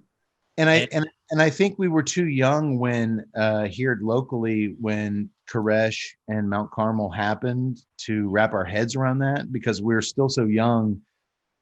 We're still in the mindset of how could these people follow this guy? Add some age to it and learn a little bit more about how these relationships work with leaders, charismatic leaders. And you're right, Doctor. All of a sudden, it's yes. There's a certain type of personality that wants to be led, and given the right leader, they'll do fucking anything. I think it's a lot of people who do that, Kate. I think that's why there are people who get in fights over who the president is these days. I think that people want to be led. They feel like they need a leader. They need someone to tell them what to do. And if they have any kind of groundwell support from others around them, it's just so easy to get swept up in it. And to redirect it back to the movie and to the Jim Jones Koresh sort of thing, in this case, in Eden Parish, we get the feeling, not only from Patrick's sister, but these were some damaged people. So they were really looking for someone to come along and embrace them and bring them in. He was smart. In a way, that's what Charles Manson did. The father was smart. He went after the downtrodden. He went after those. He speaks a lot. He always sprinkles every speech with "we're getting away from racism," and that leads to a huge applause. He knows his target audience. Right. And it's so. And this guy delivers it. Now, first of all, I've seen a ton of Jonestown stuff. I've seen the documentaries. I've seen the interviews with Jim Jones. I've seen the sermons of Jim Jones. And dude, this guy's good. Well, real quick, because there have been a lot of Gene Jones. Gene Jones is very good doing his Jim Jones. Real quick, now that we've introduced the father and we're kind of getting an idea on where this is headed. Doctor, I didn't ask you to do this, but for those listeners who've heard us reference Jonestown a million times, because there are, I mean, let's face it, there's a lot of people that have maybe heard the term Jonestown that don't know quite what it was, but over 900 people died in the biggest mass suicide ever. And whenever you hear that phrase, drinking the Kool-Aid, it comes from this specific incident. Doctor, in like 2 minutes or less, I'm putting you on the spot. Could you give us a brief history lesson of what the Jonestown Massacre was? Yes, I will. Thanks for asking. So as brief as I can, extremely similar to the Eden Parish backstory. Jim Jones had founded a church called the People's Temple. He was a Christian, or proclaimed himself to be a Christian leader. He had a flock of people, like you said, it was nearly 1,000. They were in the United States, much like Eden's Parish. He felt persecuted and moved out of the country to Guyana in South America. He wore the tinted glasses, like the character of the father. He was a very charismatic speaker, like a lot of these leaders are. He had this group of followers that came with him to Guyana. And what happened was, unlike in Eden's Parish, they were known about, and there were concerned relatives who had reached out to authority figures about congressmen. Yes, it actually a kid had died, and his father was friends with a United States congressman named Leo Ryan from California, who decided that he was going to go down there, much like the Vice crew, with some journalists and interview them. And not to get too far or get to the movie, but he showed up with a crew. It was very much like the way it happens at Eden's Parish. They had planes rather than a helicopter. They flew on a small plane to an airstrip in Guyana and went in. And same thing that I'll get to the parallels again a little bit later.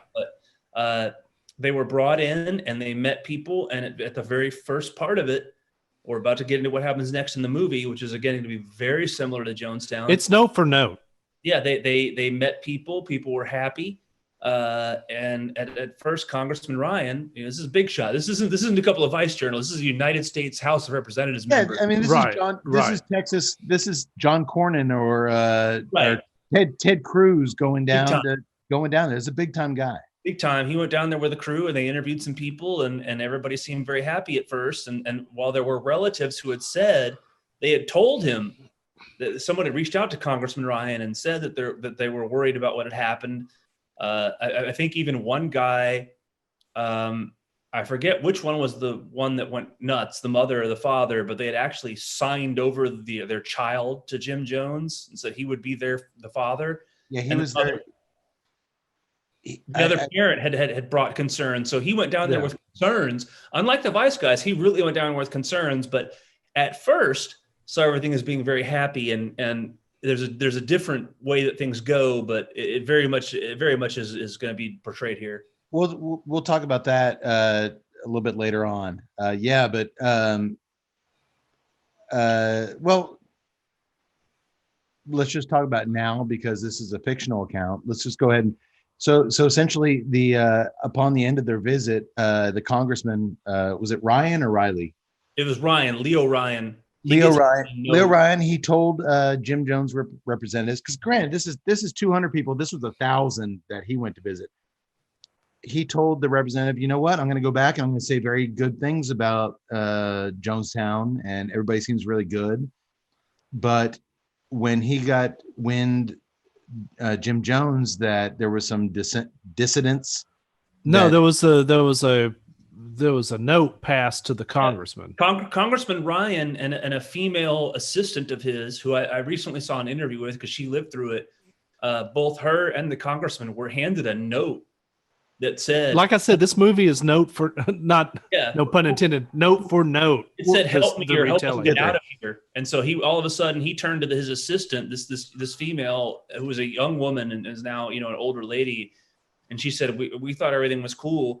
And someone handed me a note, and someone handed Congressman Ryan a note that said, "Help us," or we want to leave, help us. And they each had a separate note. And so they were like, "Oh, some shit's going on here." So and they started talking to people, and all of a sudden there were a group of people that wanted to leave with them on the plane. So yada, yada, yada. In the real story of Jonestown, that was the real story. That was the real story. No, what I'm saying is, in the real story of Jonestown, in actual history, the congressman got on to a small plane to go back to the States to report his findings, and he and everyone aboard that plane was shot and killed. They never got on the plane. Yeah, they were gunned down before they got onto it. It was at the airport. I think they were all. Yeah, it was on the landing strip. It was a dirt airfield. If you see pictures of it, very much like the one in the movie. They were all killed. And tractor gunmen come up and just open fire. And then things went south from there, which we will get to later. But the minute, having not seen the trailer, I'm with you, Tut. I see those tinted glasses, but then I hear his delivery, and I've watched so much. It's a fascinating story in American history. Yeah, but I'm just like, Gene Jones nailed Jim Jones. Like, no, I mean, he reincarnated this guy. Okay, so let's one quick thing, Cade. This will interest you. I believe there is a Jonestown movie from 40 years ago where I've never seen it, but I think there's a movie where Powers Booth plays Jim Jones. There is, and I have seen that. There absolutely is. What's that? Powers Booth. That could be pretty cool. Powers Booth is awesome. I will say this, man. It's hard for me, and I don't even know if this is disparaging Powers Booth. I love Powers Booth. He can't do better. Love him. Yeah, Gene Jones was awesome. Gene Jones. Holy crap! There's no way you can beat that performance. He was phenomenal. No, this casting director, whoever found Gene Jones and brought them is worthy of. Now I've got some problems with this movie going forward. Okay, well, but Gene Jones is just untouchable. He's not one of those. He's untouchable in this movie. Absolutely. Well, after the interview, well, you know what? Real quick, I'm about almost a third of the way. I am down to a nub. Oh crap! For a 9-inch cigar, this baby smokes. We're both Tut, you and me are approaching the final third, which is the last 3 inches. The last 3 inches is the last 3 inches of the third, which would be just halfway through a normal cigar. This is my favorite presentation of the Brimstone. I get the Ligero, and we don't need to harp on the Ligero marketing because we did that on the last episode. It's hard for me to let it go, though.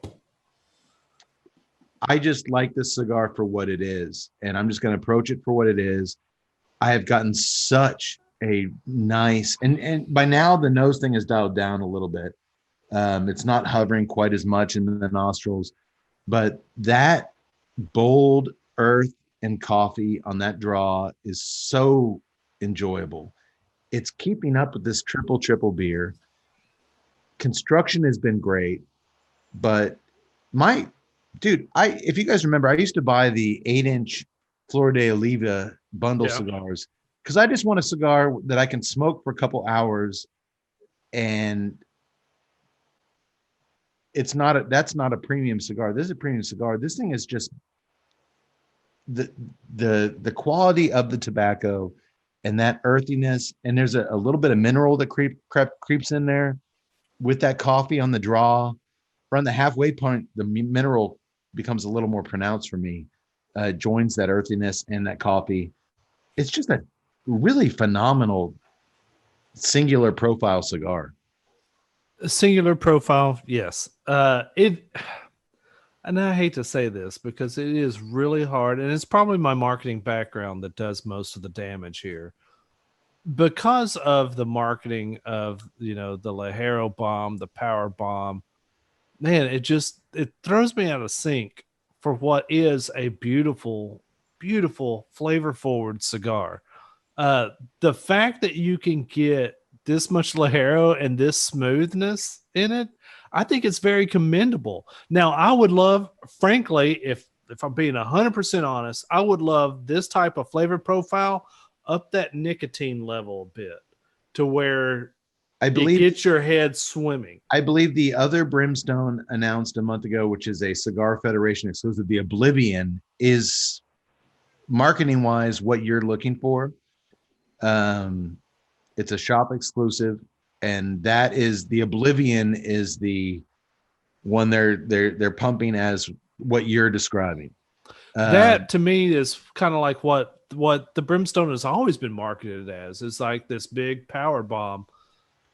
This doesn't need to be marketed as a power bomb. It just needs to be marketed as a master class in blending Ligero because it is smooth. It is flavor forward in terms of the palate. It's got that great bold nose on the retrohale. I've got to say this: if you don't retrohale, you're going to miss 50% of the profile of this cigar because the retrohale on this thing is beautiful. And I will say this: I will add on to that. If you are drinking a good coffee stout, which normally I'm like, just give me a fucking stout. I don't need all these flavors. But in this case, because I know what I'm doing. It actually it doesn't. I just grabbed it because the name of the movie tie-in. But I lucked out between the sweetness of the stout, the coffee profile of the stout, mixed with that coffee presence that you're getting in this cigar. Man, those flavors are they're almost indistinguishable, and it's amped up. I mean, it's a great profile to get. But I'm getting that. I'm with you because the dark fruity nature of the triple is really playing into that sweetness that that was there, but I think it's pulling it out of that cigar. Yeah. I think this is a cigar that's made to be paired with a dark, complex beer with some other things going on. Yeah. Yaks, how's it treating you with that IPA? Because I think without that accent of fruit and heaviness, I think it's really giving me the sweetness from the cigar. Plus, you also got that malt profile coming in there that's got that nice little meatiness taste in there. It's a good night of smoking, boys. Yaks. No, I love it. My palate has initially on this beer, because of the spiciness, I could pick up that it had, the spicy peppers in it, but my palate has acclimated. So at this point, I'm just drinking an IPA. Okay. But that has not really interfered with the cigar. That the sweetness, that coffee, A little bit for me, like, just I guess maybe playing with that IPA. I've been getting just that other hint of chocolate, but that amount of the Hero, I like it. But like Tut said, as it was described as being a bomb of this, and it's not really getting there. It's like but it's still a fantastic cigar. It really It's is. smooth. And it has to be commended. It's not easy to roll a 9-inch cigar. No, and I like that. I like that. I mean, Construction has been great. Yeah. That the first 2 inches were fantastic, as it was just that the spice just went straight up, and then it has just mellowed through the other. Yeah, it's been full bodied all the way. The strength has wavered between medium and full, which it kind of comes and goes, which with a 9-inch cigar would be weird if it didn't have some flow. And I will agree, that retro hell is, if you're not doing it, you're missing it. You're missing so much. You've got to counter that earthiness, that sweetness, and that the coffee with that strength on the retro hell. You got to mix it in there, man. It's a nice journey. And I'll come back to it for sure. You took a journey on my 9 inches last night, Kate. Damn you, Connery. The day is mine. After the interview, a huge party takes place with a live band playing, gospel singing, very energetic gospel. Oh, you're going to love this band. And lots of dancing. And as Sam observes all this, by the way, the singer, the lady singing tonight, her last name is Tuttle. No relation. Did not know that. No relation. I don't know. Wait, did you actually do some research? I looked through the credits because I was trying to find out the song at the very beginning of this in the opening credits. It's called "The Heart Beats" by The Knife. It's very good. It was released in 2012, and no, I saw that. I mean, Tuttle is such a distinct name. When I saw it in the credits, I was like, wait, who is that? Oh, okay. Okay. All right. Well, elderly African-American folks, young white kids, they're all clapping and smiling together. Sam kind of turns the corner on the Eden Parish. He tells Jake, who's behind the camera. Can I go off on a totally unrelated tangent? Yeah, give me 1 second. Let me finish this up. All right. He tells Jake behind the camera that he's turned the corner on Eden's Parish. He understands why people want to live here. So that's a wrap on the story, right? Right. They're done. But Tut, you have something to say. Okay. So as I'm watching this scene and everybody's getting together, and that's one of the beautiful things about spiritualism is that it brings a whole bunch of different disassociated people together, or it can. And notice I'm deliberately separating religion from spiritualism. But spiritualism can bring a whole bunch of different walks of life together.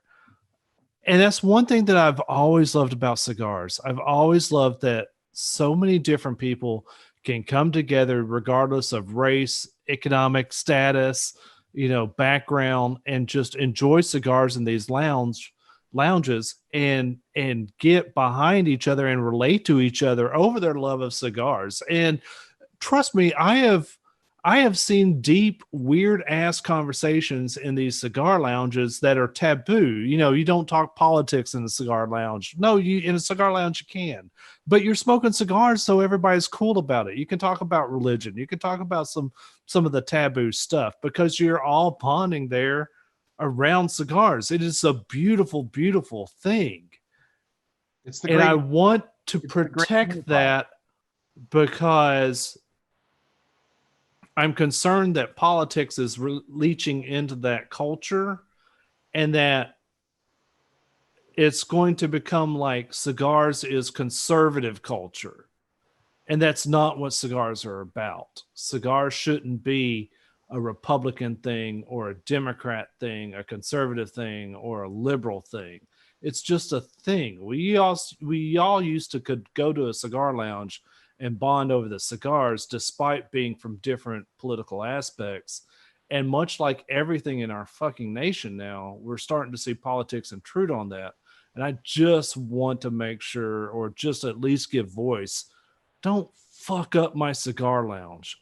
I The think cigar lounge is very sacred to me, and I want to keep it that way. I think, and this speaks to me personally, because in my little village of 3,000 here in Central Texas, we just had a cigar lounge open up on Main Street in the last week, which is awesome, especially considering what's going on in the world today. To open up a lounge for people to gather, that's not an easy thing to do. I think, Tut, as long as you keep showing up and are a easygoing but steady voice for what, if they want to talk about politics and you all have a cigar in your hand and a drink in your hand and you are willing to talk, I hope, as long as we keep showing up to the lounge, as long as we keep not just kind of receding into our shoulders and being like, yeah, and echoing their points just to have, I just want to be here and smoke my goddamn cigar. That's the time just to kind of just speak your piece and to give your voice. And I think from my experiences around other cigar smokers, when you are sharing around that communal thing of lighting leaves on fire and enjoying that moment, one of my greatest memories is I dropped my wife off at a baby shower in Houston many years ago, and I had 2 hours to kill. So I went to a local cigar lounge and I sat down, and when I'm watching college football and this older gentleman, probably early 70s, starts waxing conservative something. And I'm like, yeah, well, and I came at my left-leaning viewpoint, and this was all while watching a college football game. It was all kind of centered around football, and he kind of laughed and I kind of laughed, and we actually kind of had he's like, well, you can't believe, and this was like I said 10 years ago, before the Trump craze kind of tore us all, made us all enemies, and when your leader is telling you that you're enemies, that's kind of a hard hurdle to get past. But we weren't there yet. We could still disagree and laugh at each other and not be enemies. And for 2 hours, I sat there with this old guy and we drank and smoked. And he'd be like, well, this and this. And I'd be like, well, I've got a friend who's this and this. And it was just a beautiful. I love that. I don't know if I swayed that old bastard's mind on anything. It doesn't really matter. It didn't matter. It was just that we were able to coexist with different viewpoints. We actually talked a little politics while we drank and smoked for 2 hours, and it was a cool thing. And we've seen it, boys, across the country. We've traveled so much, and cigars are a unifying thing, whether black and white or this and that. I'm with you, Tut. I don't want to see that lost, as much as someone who should be respected, but I don't respect, is telling them not to respect differing voices. And I think I hope the inherent nature of what makes us good Americans is, at the end of the day, we're your neighbor. There was a time when our opinion traveled just that far. It's our opinion. That's it. And you could still respect somebody for having a different one. You can completely disagree with another individual on anything, but that's their opinion, and that's fine. Well, I don't know. The Polynesian ranch sauce is a little bit weird. It's dicey. It's dicey, but I'm still going to go out there and say it's okay. It's okay. not. I'm following your lead. I'm following your lead. It's not. And I tell you what, Tut, I'm going to tell you this right now. I think I'm going to get some nuggets tomorrow and eat them sons of bitches plain and dry like I normally do. The sad thing is, I threw out the Polynesian sauce. I think that's what the kids eat. I don't even use that goddamn sauce. I've They never even had have Polynesian Polynesian sauce. sauce. I've never had Polynesian sauce. Did you what make the that up? kids Does eat. Polynesian sauce exist? Yes, it's one of their most popular dipping sauces. Okay. Hey, take it easy. Take it easy. I'm not here to. Hey, take it easy. You don't even know you're doing it, Gabe. Doctor, you don't even know you're judging me. That's the way you're trained, and I don't blame You don't even know you're eating your nuggets without sauce. That's just how you are. I'm all, my God damn it. He's right. Dude, I had all these sauces lined up, and it's just, I had to eat them, all of them. I didn't want it, but Hey, you know what? If this commune of people wants to eat their nuggets with Polynesian sauce and they're all happy, I mean, who am I to say anything about it? That's where Sam is. Who paid for all those sauces? Shut up, yak boy. That wasn't that's nice. where Sam is right now. If these people are having fun and living their best lives, hey, by the way, night, Florian. Catch you later. Thanks for hanging out. who am I to say anything? Is where Sam's at. So that's a wrap on their story, right? These people are happy. They paid their own money to build this thing. Everything's good, right? Cue the credits. End of story. Nope. Later, boys.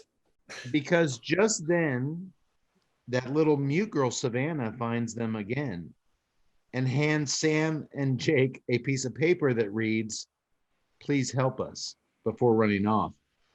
And at this point, boys, we are exactly halfway through the film at 46 minutes, and boom, instantly, when she hands him that piece of paper and Jake's camera goes down and puts light on it, that's scary shit. And I don't say this a lot in a movie. That's scary shit. And that is when all of you were saying, Doc went to the embassy, and God damn it, he knew better than we did. I have a big problem with this scene, by the way. But as Lou pointed out, Tut, that's exactly what happened in Jonestown. No, it's no for note. What could you possibly have a problem with the scene? Man, sound design mainly. Sound design, and then the instant I don't know. I would have liked to seen a little bit of a transition between happy-go-lucky to just instant shaky cam, and then the soundscape of it just went nuts. It was just like no. Honestly, this started with me, and I'm jumping ahead in my notes here, but I'll address it now. This started with me when the father entered the pavilion for the interview. Everything was so even keel. Everyone's happy here. Everything is gentle. The music, when we first see the father, turns to this sinister droning. I would have liked to have that reveal that he was not on the up and up and not the true Christian father that he's been portrayed to be. I would have liked the filmmakers to let him reveal that to me rather than the bad guy music.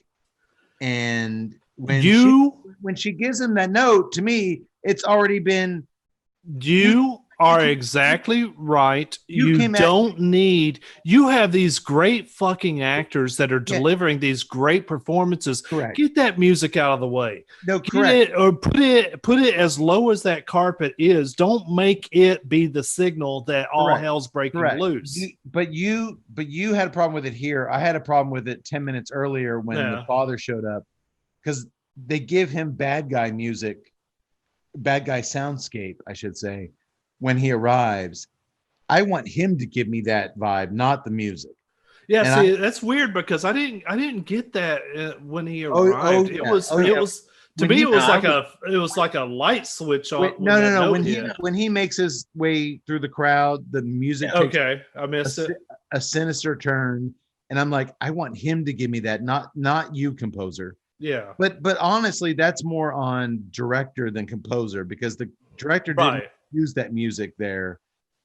Even if the composer, you give him the film and he gives it to you there, you don't need to put it in the movie, right? Especially when you're the editor and director. So yes, but I had a problem with it there. But yes, you're right. There could have been a ramp up. I don't mind the design of it. I just mind the placement of it. There could have been a ramp up going And into the the chaos that's coming in. But I will say this, when the little girl gives him that note, because Sam's on such a high, I like this place now. And she hands him that, they're almost home free. They're almost, they leave in the morning. What could possibly fuck this up? This little girl with this piece of paper. I thought movie-wise, it was great.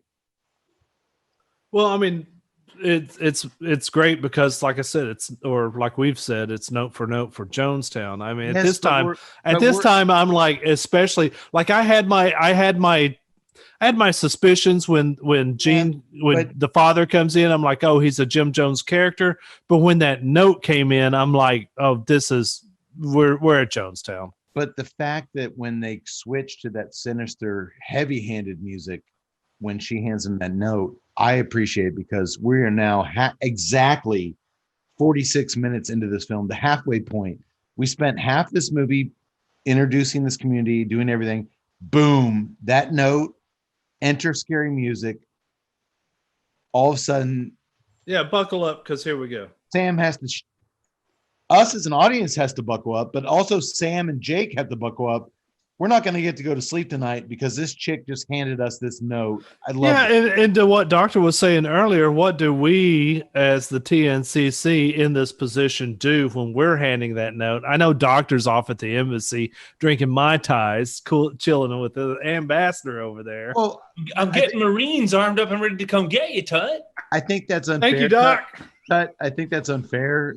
What do we as the TNC? Oh, well, no, we're back in the States drinking beer. I mean, come on. Dude, if we're at a Drew Estate barn smoker and a little girl comes up to us with a note saying, please help me. We're burying that shit somewhere. I'm going to that outhouse, that very nice, air-conditioned outhouse, flushing that shit down the toilet and pretending like I never saw it. Yeah. Yax and I would never even see the note. Cade would just looked at it. What's that, Cade? Oh, it's just a thank you note. That's what's great about this movie. It's putting you in the moment. You're like, I'm flushing the note. Okay, everything's okay here. But these guys, let's get back to the Pious Riot concert. These guys, one, are characters in a horror movie. They're not going to do that. Two, they're journalists, not podcasters. They're going to do something about it. As Sam rushes back to the pavilion where the residents are now swaying back and forth, I love this scene. Fucking dumbass journalists. I hate it. Dude, they're swaying back, singing a very slow, somber, slow place hymn with their hands in the air as he's looking around for the little girl, Savannah. The scene works, the music and the sound doesn't. The film immediately takes a sinister core because the score is now joining that hymn. It's not just a hymn now. There's a rumbling underneath it. Oh, and the two guards with guns that we only saw when they entered Eden's Parish are now suddenly present and accounted for as they watch our two vice heroes closely with their guns.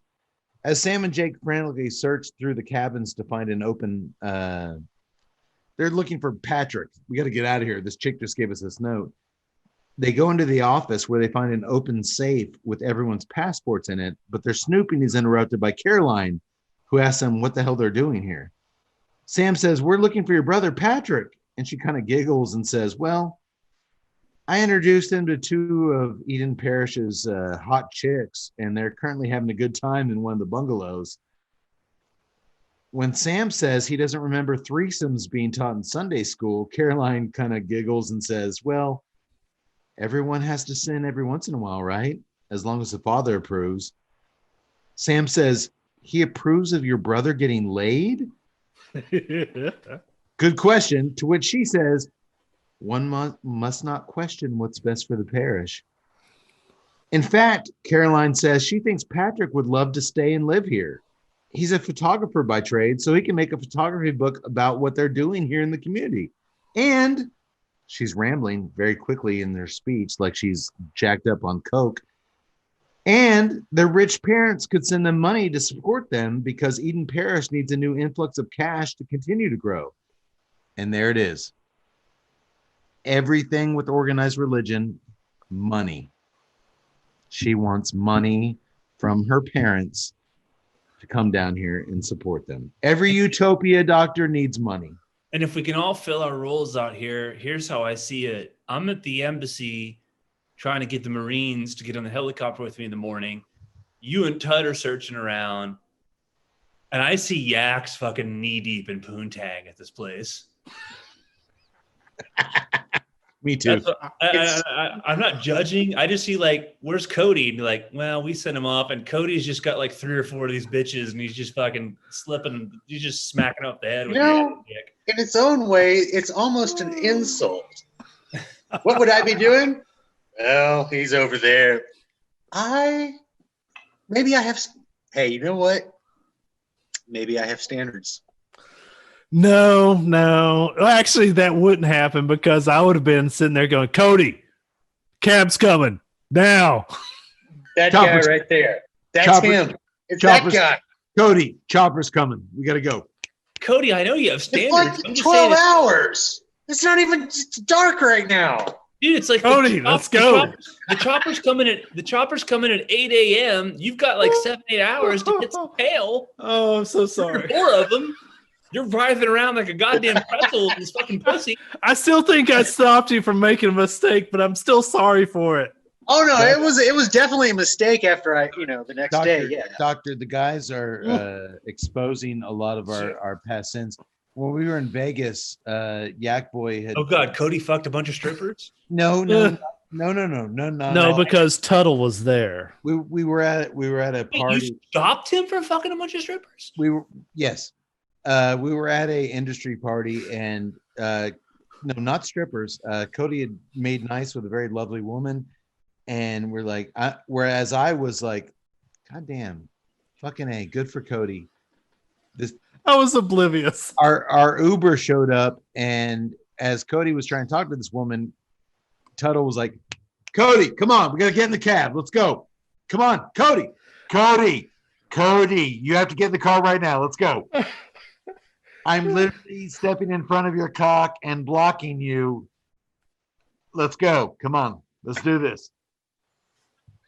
See put on your hood. Whereas if I had been Shame. No, it can't be too shameful because that same girl, when we see her working the floor the next day at the trade show, she now then has on her big fucking wedding ring. Hero. So well, Doctor, what do we get when we mix hero with asshole? Ass hero. Tuttle. Hero hole. ass row. No, you get Tuttle. He's a hero. He's a hero hole.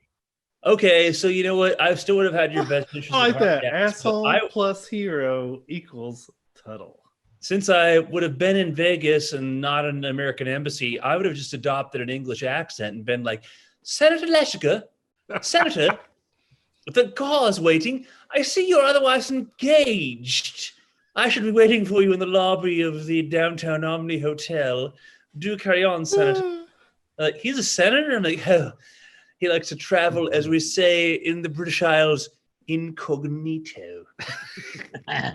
Dude, we can bring the doctor everywhere. Well, hey, speaking of Cody and sinning. Oh, by the way, I do have to interject. You know, you were talking about how you really like this young lady as an actress before. To me, this is where I came on board. I was just like, before she was nice, she was affable, I liked her. But this is where the acting, I was like, oh, dude, because she sold it without going over the top. A lot of times when you get these high characters, and she was high, she was baked. And a lot of times they go overboard. And kudos to the director for not like trying to do like some weird, visual thing to it. She did it great. She soft played it, but it was instantly recognizable to anybody who's ever been around stuff. It was, dude, she's hot, but she didn't go overboard with it. No, it was all in her eyes. And speaking of sinning, like I said, Caroline seems very drunk in the scene as she sways around while talking to them. Granted, she's an alcoholic. She joined this group to be a sober living facility. And we'd know one when we saw one, huh? Oh, no, we can smell our own, boys. Before they can talk to her more about Patrick Stainer and their parents' potential donation, The father appears in his doorstep in the background behind Caroline with his shirt unbuttoned. Caroline, I need you. I have to go service the father. The father tells the boys it's late. And while you're welcome to snoop around some more, you should be careful when you're putting your hands in the dog bowl. They just might get bit. But do what you got to do. Feel free. He's still, you boys have reign of this, whatever you want to do. Oh, God, he's so good. Yeah. And that scene, you were at the embassy. that scene with him in the background and that doorstep was so creepy. Yeah. It was very, very well shot. It was extremely well shot. Well, before we because he's not a menacing guy. No, he's not at all. No, he's my grandpa Cade. He is everyone who's ever had an alcoholic grandpa. He's that alcoholic grandpa. But the way that they shot him was very sinister, and it exuded that sinisterism.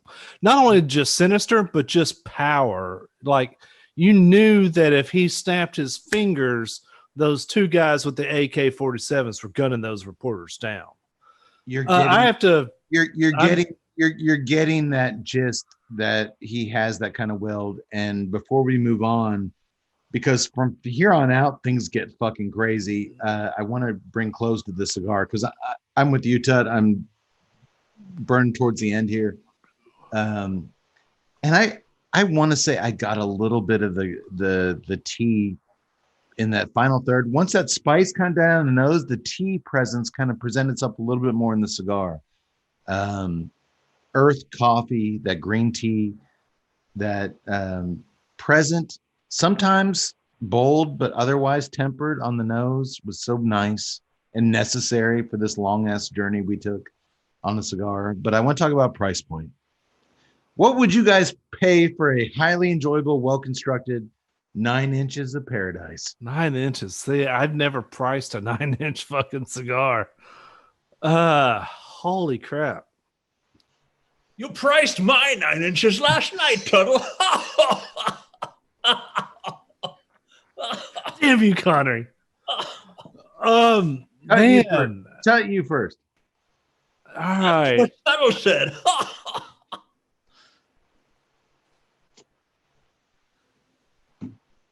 Man, I almost want to go into the $15 range. Maybe even I'll go $17.50.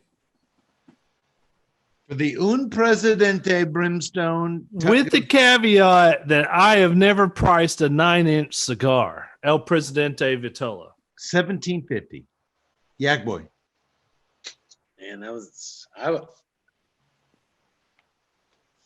gonna do basically around the same. I was gonna say it's probably gonna be like 18.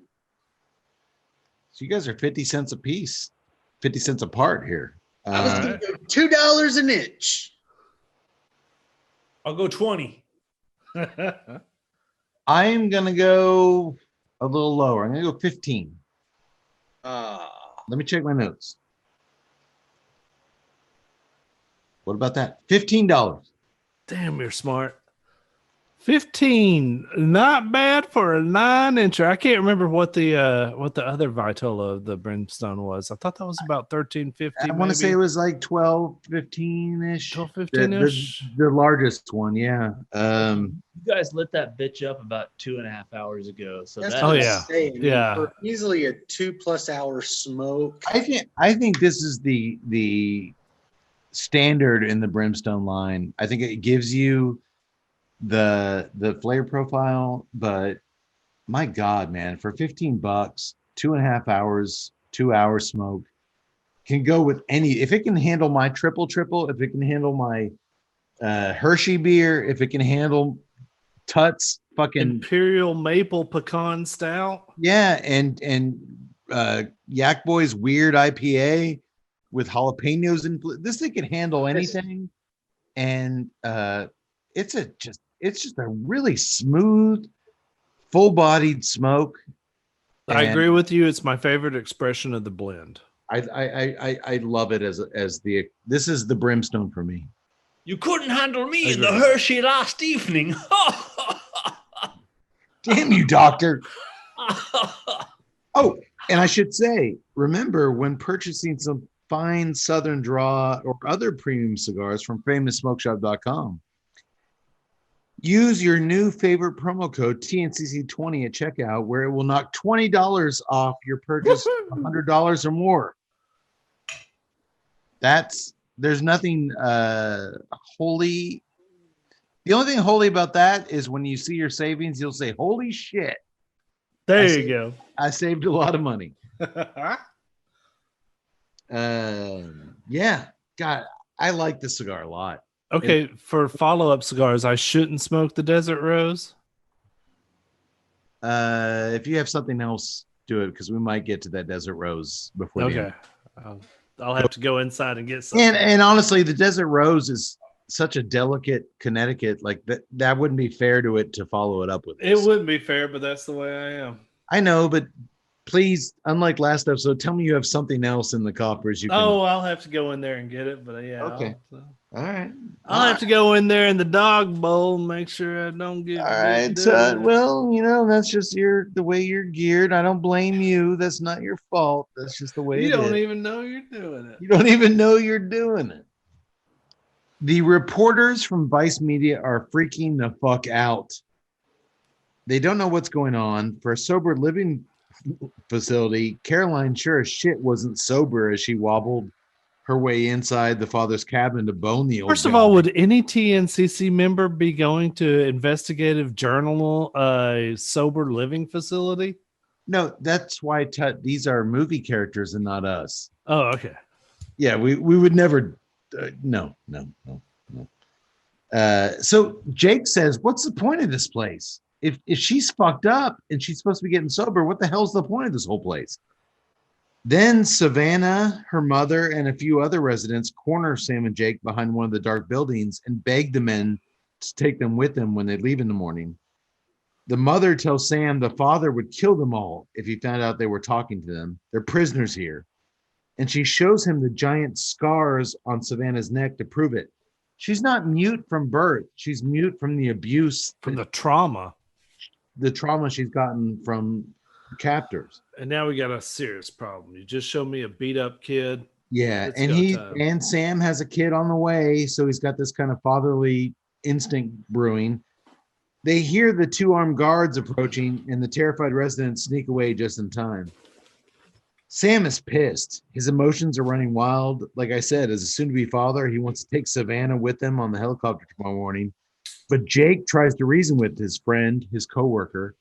Look, we've been through a lot of stuff. We're not the Red Cross. That's not why we're here. We're here for the story and the story alone. And this is what cameramen do. I can't stress enough, though, that I believe this interaction between them. It's like, if you've actually, because they said you've heard it a lot of times from your cameraman. Yeah. Tut, it's 3 a.m. I'm going to go back down and drink some whiskey with Pedro. That's not why we're here. Actually, no.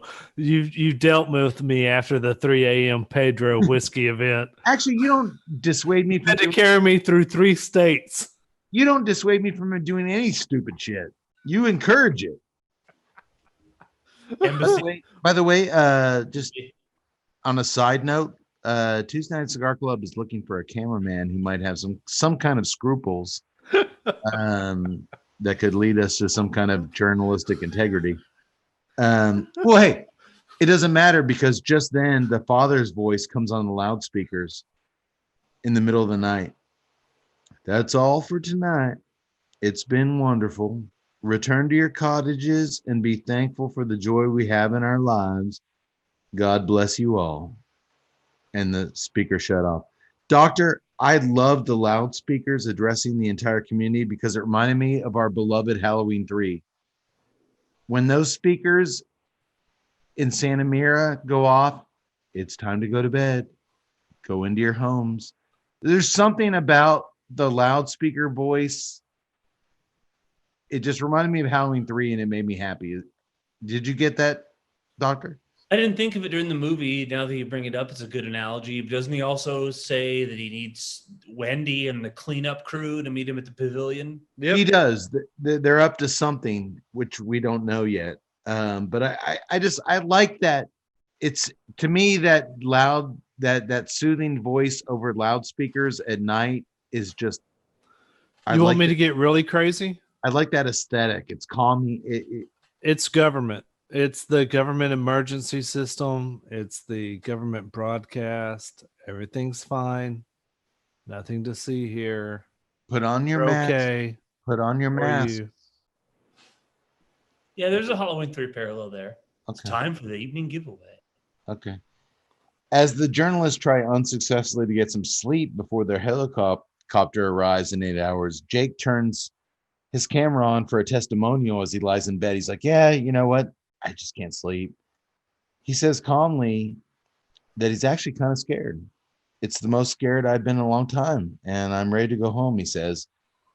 Softly, he confesses to the camera he's scared, and I believed every word that he said, which, Doctor, we've seen a lot of these in-camera testimonials in horror movies, but I actually believed that he was a journalist who had seen some other things, and he's actually scared because of the way he presented it. You know what? I'm actually, it catches him by surprise. I'm actually kind of scared.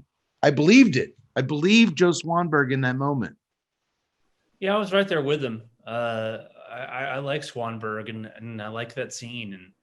Dude, the guys, the reporters really nailed this character. I did too. Early the next morning, Sam and Jake walk over to the pavilion where a small group of very upset residents are arguing with Caroline and some others. Patrick explains that these people want to leave with them. He's told them repeatedly the helicopter can only hold the original passengers, but they're not hearing it. They want out. Caroline is doing her best to deal with it all. She walks over and explains it's no big deal. The community just hasn't had any visitors in over a year. They're just stressing out. It's fine. It's nothing that Sam and Jake should concern themselves with. You are totally allowed to leave, and you got to leave now. And we are. And we are. The TNCC is leaving now. No. TNCC, we are not journalists. We are not actual cigar media. I'm going to just mess up. We're not cigar media. Embassy. We're getting the hell out of there. Fuck this thing. Wait. Well, Sam says... Hang on 1 second. Wait. Fuck this media shit. No, we're out of here. Sam says, we are allowed to leave, right? And she's like, of course. But you got to leave now. Like this is getting... Okay, we're good. Now. Where's Yax?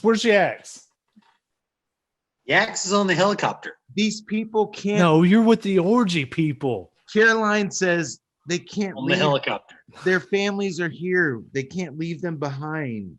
You guys just need to get to that helicopter right now. This sounds like good advice, especially for us who would already be on the helicopter. But when Sam sees the nurse... Cody, helicopter, now. But when...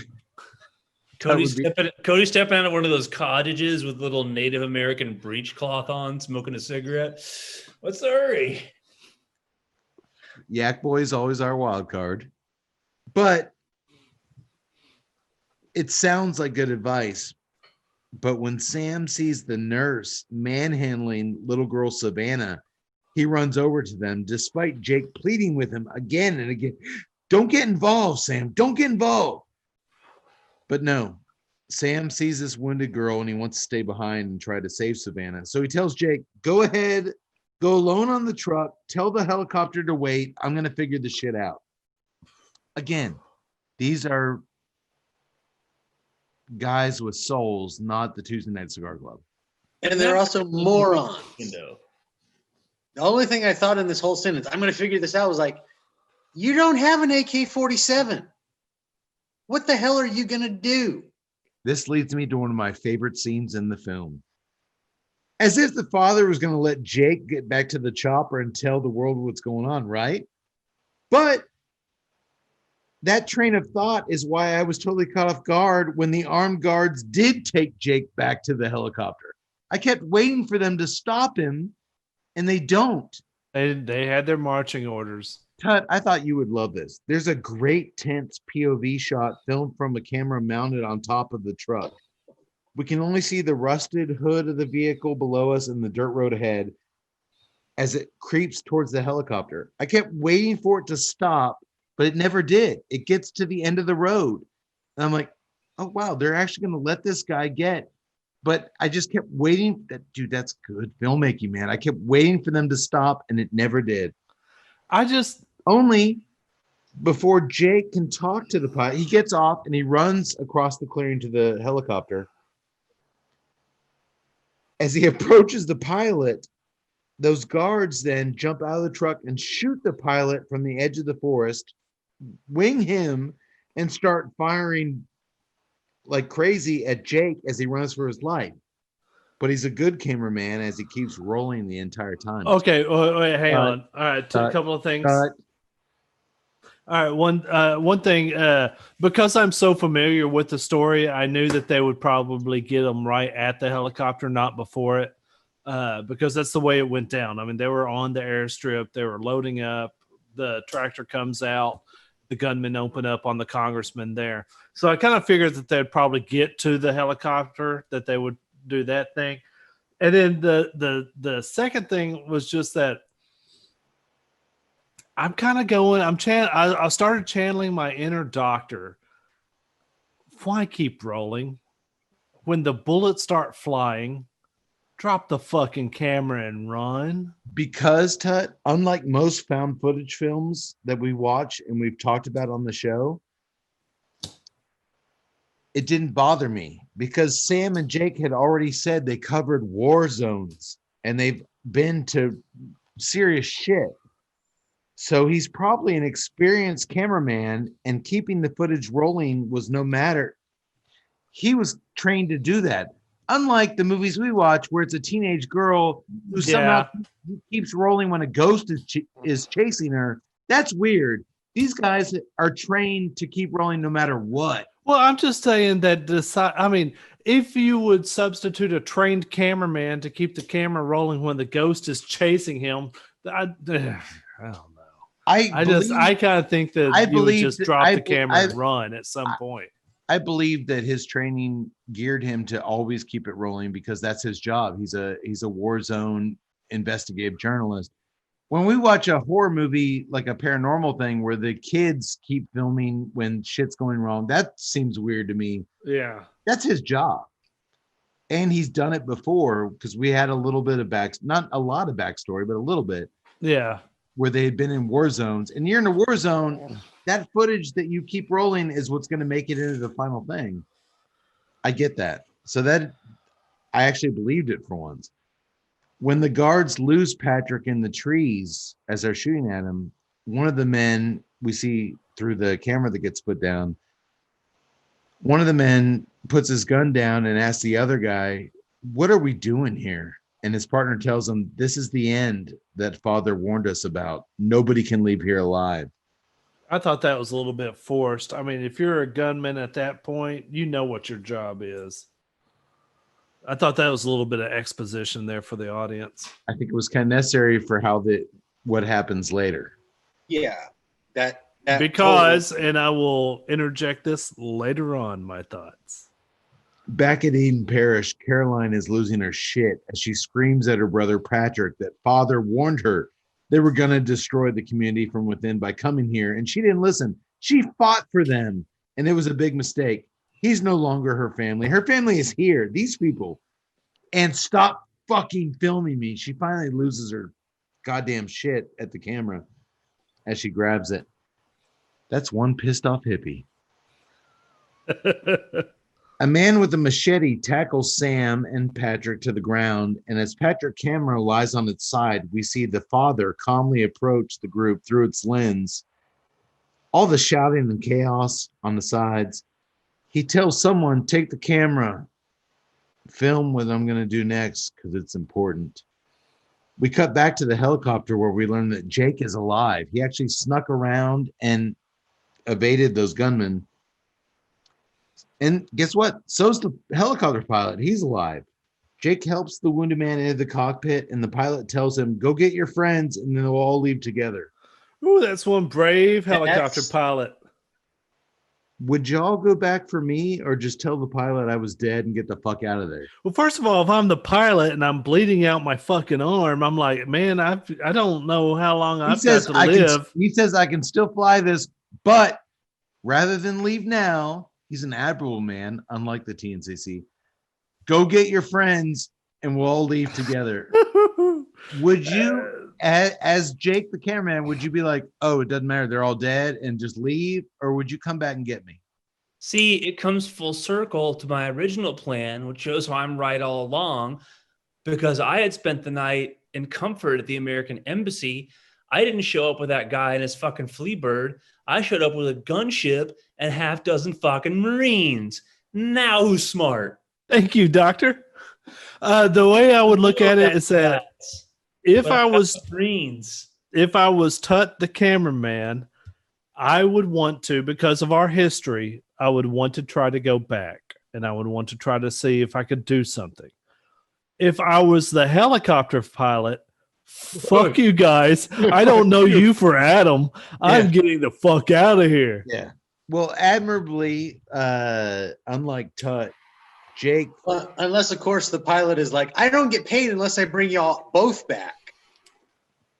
Okay, now, all right, now you're speaking my language.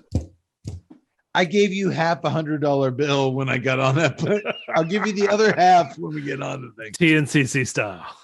That is TNCC style. We do have a little something going on upstairs. Well, admirably, Jake, the cameraman, wants to both find Sam and I think finish this story. Dark ass beer. Look at that dark ass beer. It's just dark ass beer, and I love it. So Jake heads back to Eden Parish. Dipshit. A siren blares over the loudspeakers as the father calls out to all of his children come to the pavilion, children. I need you all. I need you immediately for something very important. While a small group of ladies prepare huge drums of red fruit punch mixed with cyanide, the father takes the stage. I love you. I gave you all I had, he tells his followers. But there comes a day when the quality of your life matters more than the time you've got left to live. Uh-oh. He blames the journalists. They'll go back and tell lies about Eden Parish, and then their evil government will swoop in and burn everything down, including all of them. If we can't live our life this way, what earthly life is worth living? We knew this day might come. We talked about it. We planned for it. This is the end for us. We are headed for eternal life, he says. Oh boy. As we cut away to a surprisingly calm women and children in the audience, mainly African American women and children, and after some more preaching, quote fingers, including him pausing to hug an elderly woman in the front row, he orders everyone drink the potion. Syringes full of the red poison are filled for the babies and the infants as paper cups are distributed to everyone else. Because everyone's performance here is so damn believable, it's rough stuff to watch. It's uncomfortable. Yeah. Everyone drinking up, it's rough to watch. And the people that have doubts. There's one little girl who takes a drink of cyanide and like smiles because it tastes like fruit punch, and then she licks her lips as she smiles at the camera. That one was really hard. And we watch as the once likable nurse injects the drink into a crying baby's mouth. Take it, take it, take it, father says calmly and repeatedly over the loudspeakers. Oh, and those who refuse to take it that run off, they're shot in the back by the two guys with the AK-47s. Accurate. This is all exactly what happened at Jonestown. Exactly. Note for note. In the office, Recorded stuff of Jim Jones, because people lived. There were people that hid and got away and ran into the jungle. There were people that escaped and people that hid under dead bodies. There's recordings of him. Like, well, that would be mother, please. You can hear his voice as he urges them to drink it. That would be us, because I'm pretty sure we would all just pretend like we drank it and just lay down and sleep. Not if you're at the embassy with Marines. Well, No, those of us who weren't, we would be draping the dead bodies over us, being like, yeah. Yeah. I would drape some dead dudes and just hey, it's my chance to get which like we actually see later on. I get 9 hours of sleep just playing dead. Okay. In the office, a frazzled Caroline tries to force a tied up Patrick to drink her brother to drink the potion, but he squirms so much he spills the drink. But she has prepared for that as she pulls out a cyanide-filled syringe and injects it into her brother's neck. We watch as a sobbing, rocking Patrick cries in her arms, telling Carolyn he loves her and he doesn't want to die over and over and over again before he eventually croaks. This is where I was on board with the actor. I think, well, no, he does an okay job here. I thought I did a great job on it. I thought up until this point, Patrick was the weak link. The Sam and Jake are so good, and I never really got who Patrick was or why he was. They didn't give him anything. They didn't give him anything, and he didn't give us anything. I thought he gave us everything in this scene. But he dies well. I thought he gave us everything in this scene because it was extremely uncomfortable for me to watch. I was just like, it's obvious he loves his sister. I mean, that's the reason why he came down. He's scared out of his fucking mind now. And he knows shit. Dude, anytime somebody injects you really weird in the fucking neck, you know something's going down. It just dude. It was hard for me to put myself. I thought in this scene, she was the weakest link because it was just, I don't know. She was so good in the other scenes. I don't know. It's just it's just such a bananas scene that I can't comprehend her. Watches him die. I can't comprehend. I can't comprehend her actions because I don't understand Psycho. And I don't understand cult devotion. I understand him and his scared though. I understand his fear. So he worked. So I think that's why I was like, I think that's why I gravitated towards him. Well, he actually earned his weight in this film full of great actors with his death scene. Because before he did nothing for me up until this point, but he dies really well. Back outside, the siren is wailing again as people are shot and others are being held down on the ground as the poison potion is forcibly poured down their throats by family and friends. It's pure chaos as the father blasts through the loudspeakers, "Don't let your families be killed by these terrorists. This is the only remaining way for us to go. This is an active revolution. We'd rather die than go back to their way of life. So lie down, children, go to sleep. Go to sleep. Sleep now. Go to sleep," he tells them. When the father emerges from his cabin, only he and the nurse remain as they look over the field of corpses. Jake finally arrives back at Eden Parish. It's a very long road to get from the helicopter to get back there. He too sees a sea of dead bodies. He makes his way from cabin to cabin looking for Sam and Patrick, but all he finds are more dead people until he ducks into a bungalow when he hears the armed guards coming. And it's in there that he finds Savannah and her mother. He tells them they all have to hide under a bed, but the crazed mother is too far gone. She tells Jake she won't let the father hurt Savannah ever again. And then she slices the little girl's neck wide open with a large knife right before the guard enters the door and shoots the mother twice in the head. She chooses to end her daughter's life before they can. That was a hard watch. Yeah.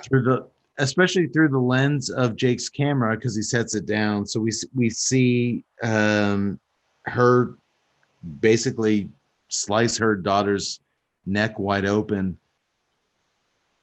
All good horror movies do that.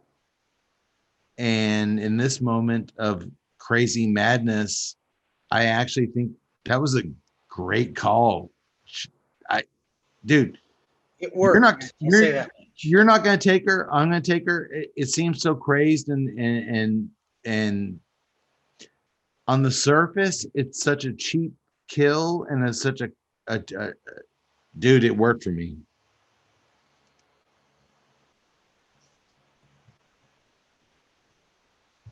Did No. no?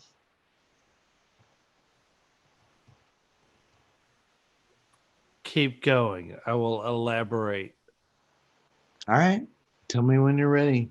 As Jake flees the horrific blood-soaked bungalow, he spots Caroline walking back into the office. He tries to talk her down as she pours gasoline all over the office's files and paperwork, but she is too far gone at this point. She mutters that her home, her family, everything she wants is gone. She's got nothing now. So Caroline douses herself in gas and sets herself on fire, which from a digital special effects perspective looked awesome. Her Yeah, death, I was. setting herself on fire, that looked great. That looked awesome. It did. It really did. No. Painful. But yeah, the way the scene I was gonna say, out of everything that went on, the fact that she didn't drink the punch, instead she went with immolation, Self-immolation. is just and No. I guess for this instance it worked because here she is, the most devout follower, I guess. Yeah, but maybe that's what the father told her to do in this situation. Well, I mean, when she the- could. I mean, obviously she had punch. She had a syringe. She could have when done the anything. shit goes down, you need to burn my office to the ground and burn yourself. She was trained to do this, Yeah, but I mean, like I said, it's and it looked the awesome. most devout because I mean, literally, that is the, is described as probably one of the worst ways to die. Why? Yeah, I don't know where we'll get to it later. So if Tut, your bullshit comment with the mother's choosing to end her daughter's life rather than them, go ahead and talk about it. Okay, let me open the door and let y'all into the cynical world of Tut. Uh-oh. I think this entire project came about because they had these death scenes in mind. They had the mother slitting the daughter's throat. They had the self-immolation. They had the gunshot into the mouth that comes up later. I think that they all had. I think that there was a conversation between these groups and between Eli Roth, credited in the screenplay, so focused on the gory aspect of these deaths that they wanted to, that was their focal, their thing is. I think that there was a conversation. They were drinking beers one night and they were like, man, have you ever thought about that Jonestown, what it was like to be in those final moments? And, they envisioned these deaths, and then they basically wrote the screenplay to showcase these deaths at the end. It's just so weird that a mother who has been trying to protect her child for so fucking long, instead of getting her child out, decides that she's going to slit her throat in a very screened way so that you see everything is there. The girl that self-immolates instead of drinking the poison like everything else, she could have lit everything, all the files on fire and then drank the poison. No, she decides to light herself on fire, which is one of the most horrific ways a human can die. And then the way that the gunshot is filmed at the end with, showing all of the aftermath. It's like, it's the reason why I don't really dig Eli Roth. It's just, he's all about the gore. He's all about these shock scenes, and the story falls apart. I think that the story coming from the note pass from when the girl hands him the note. I think this whole film kind of falls apart and is just to get you to these gore scenes, because I'm sorry, Jake is walking through the middle of this compound in an open field where AK-47 toting guards are shooting people, and he's out in the middle of the open completely filming everything, shouting out, "Hey, is anybody here? Pop, pop, pop, pop, pop. Hey, where's Jake? Pop, pop, pop, pop, Sam. Pop, pop, pop, pop, pop."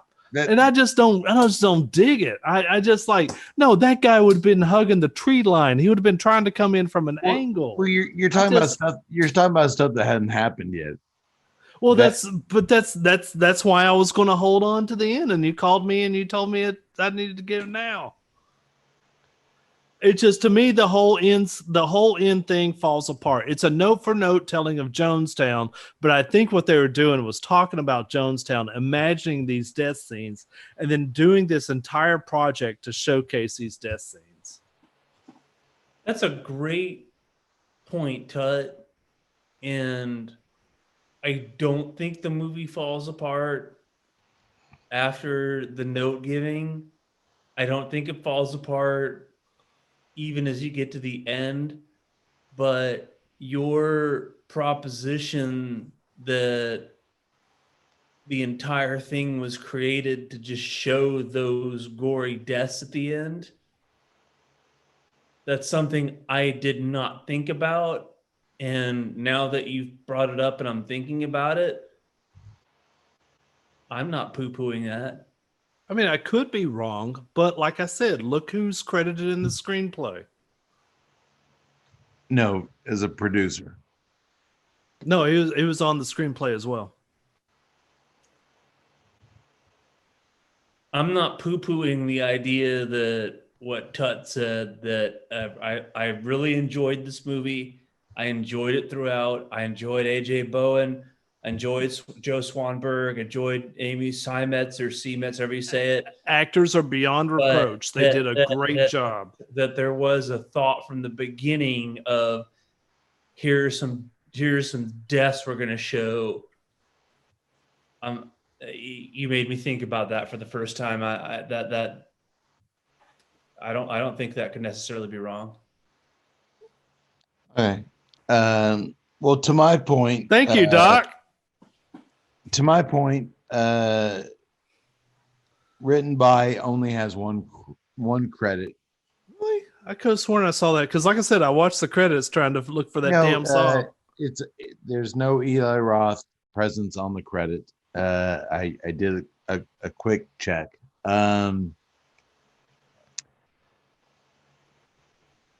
Yeah, it does make you think.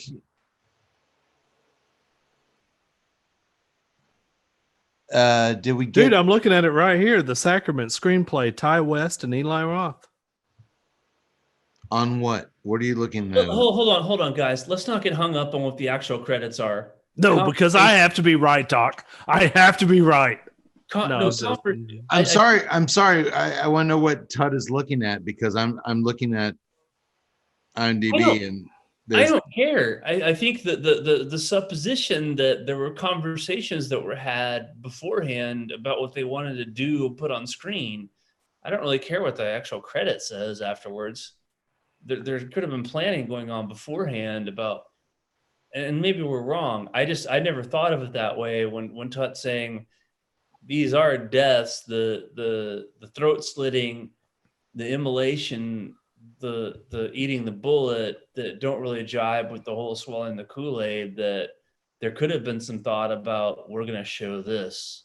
Maybe we're wrong, but it's an interesting point that Tut brings up, and I think it's... But in fairness, the father, Jim Jones did eat a bullet. He didn't drink the Kool-Aid.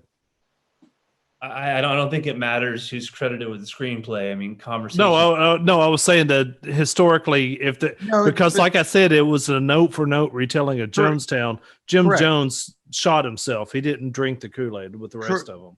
Correct. But like Doctor said, Eli Roth had nothing to do with the screenplay. No, he did. I'm pretty sure I saw it in the credits. And then when I Googled screenplay, The Sacrament, the first thing that came up was Ty West and Eli Roth. Okay, well, if you go to IMDb, Todd, writer, there's one. They can be wrong. There's one credit, but okay. I don't think this film was made to showcase a bunch of special effects. I think the filmmaker Ty West saw an opportunity to delve into an actual real event and explore it from a horror standpoint, a horror filmmaking standpoint, which everything, the Powers Booth film, everything had been done before had been very documentary, very not fictionalized. And I personally think he did it very good. But let's finish the film. Jake heads over to the father's cabin where the old man has Sam tied up, the journalist. Father sits laid back in his chair and waxes some more fancy words about giving the community all he could, including a way out. They were going to change the world. Eden Parish was only the beginning. Why couldn't you just leave us alone? He asked the men. We actually get asked that question a lot when we're interviewing folks for the Cigar Podcast. Why couldn't you just leave us alone? But because we're hard-hitting cigar media, we can't leave these guys alone. The father blames Sam and Jake for all of this. They're responsible for all this death, not him. None of those people had to die, Jake yells. Everybody dies, friend. And greater love hath no man than this, that he laid down his life for his friends. That's John 15:13. Are you guys taking notes here on friendship? Yes. Actually, we just got a Simon Voorhees. Wait, not Voorhees. It's spelled Simon, Cymen, Voorhees, Vorheers. Says hi from Australia. And I said hi from Texas. And you're still wrong, Ted. I'm not wrong. Eli Roth wrote this damn thing with Ty West. Keep going. There's no. I just wanted to give a shout out to our Australian dude. Actually, Because you're fucking cool. Good Monday Ted is correct. here in Australia, Simon. I did do a search quickly on Google. Ted is correct. What? Eli Roth was part of the screenplay because he wanted to showcase death and gore. Movie writer, both Ty West and Eli Roth pop up. Thanks for joining, Simon. I hope everything is well there down The under. Google wouldn't lie to us. This is why you don't want Tut doing research, because Tut digs up the facts. I wouldn't go that far, but we'll stick with Cody, facts. cab, Facts. now. Helicopter, Cody. History will be kind to my take on this film. You guys taking notes here? No. I have a pen. This old fucker is crazy, the father, but that doesn't mean all his ideas are cuckoo. Especially his ideas about friends. And then the father leans over, does a line of cocaine before pulling out a revolver and blowing his own brains out. no. And Kate style, which I can totally get right now. He eats that bullet. Do cocaine. Hey, hold on. Yeah, you wish. Dude, if you're doing cocaine, the worst you would do is clean up around the corner of No Hope. You're not shooting yourself.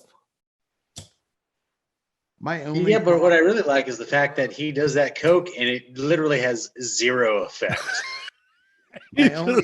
My only problem whatsoever with the scene was that the fat elderly father sat there unarmed during this entire time, and I didn't get why Jake filming him didn't bum rush him. I know. And just take him out. Just punch him out. Well, my problem is they go to a place that has guys with AK-47s. I'm sorry, they didn't have a secret conversation off to the side with their camera rolling the whole time. They're like, I saw only 2 guards with guns. We can take them. As Jake from State Farm or Jake from Vice Media is filming this guy with nothing. It's an old. Dude, rush that fucking fat I was dude. waiting for him to just use the camera to bludgeon him to death. He's in his late, and trust me, I've lifted that Panasonic or Sony Z5U. You can use that as a bludgeoning weapon. It's an old fat guy doing coke. You could just run over there, punch him out. End of story. He just. I mean, honestly, I don't know why Jake didn't say that. If you move, I'm going to beat you to death with my camera. No, the father pulls out a Cody gun. style. The father pulls out a giant ass fucking revolver, which. But I also want to point out, we've seen the compound and we've seen their buildings. Somehow they found this building that apparently has a 30-foot gap in it between him and where the father is sitting. I'm like, no, they didn't build giant buildings. They don't have that. These were simple folk. I'm just saying there was somehow a 30-yard gap at this point. I won't be able to reach him before he gets a gun. I'm just saying, I'm with Cade. You could bum rush this dude and bum rush that dude. It's over. Cocaine straw out of his nose and just beat him into a fucking pulp at this point. He's a bad guy. Well, he's in his late 60s. You could probably bum rush him, do a line of coke, and then beat him up for the gun. But he doesn't. He just waits for him to shoot him, and he doesn't. He just pulls out the gun and blows his fucking brains out. Don't waste the coke. Which is another really Waste good the special coke. effect shot. Oh, it's a great special effects shot. The aftermath of this shot. Now, I'll give Eli Roth shit about just being for the gore. I think I shouldn't say this. But fuck it, I'm going to. I think Eli Roth has got his history because of the gore. I mean, he's just a gore specialist. And my big pet peeve is just showing gore for gore. But in this movie, the gore was all in context. It was even the stuff that I disagree with. It was all shot in context. So it's hard to be like, hey, it's just Eli Roth in it. But man, this scene, even the throat slit scene, the self-immolation was beautiful the way it was shot. And this scene was a masterpiece in all of the swallowing the bullet shots. This thing was just nasty. And not only that, because you think back to the Godfather scene when you got the brain splattered across the wall. This shows the aftermath with the blood dripping out of the nose. It was just gory and beautiful. Am I wrong? No, I'm not.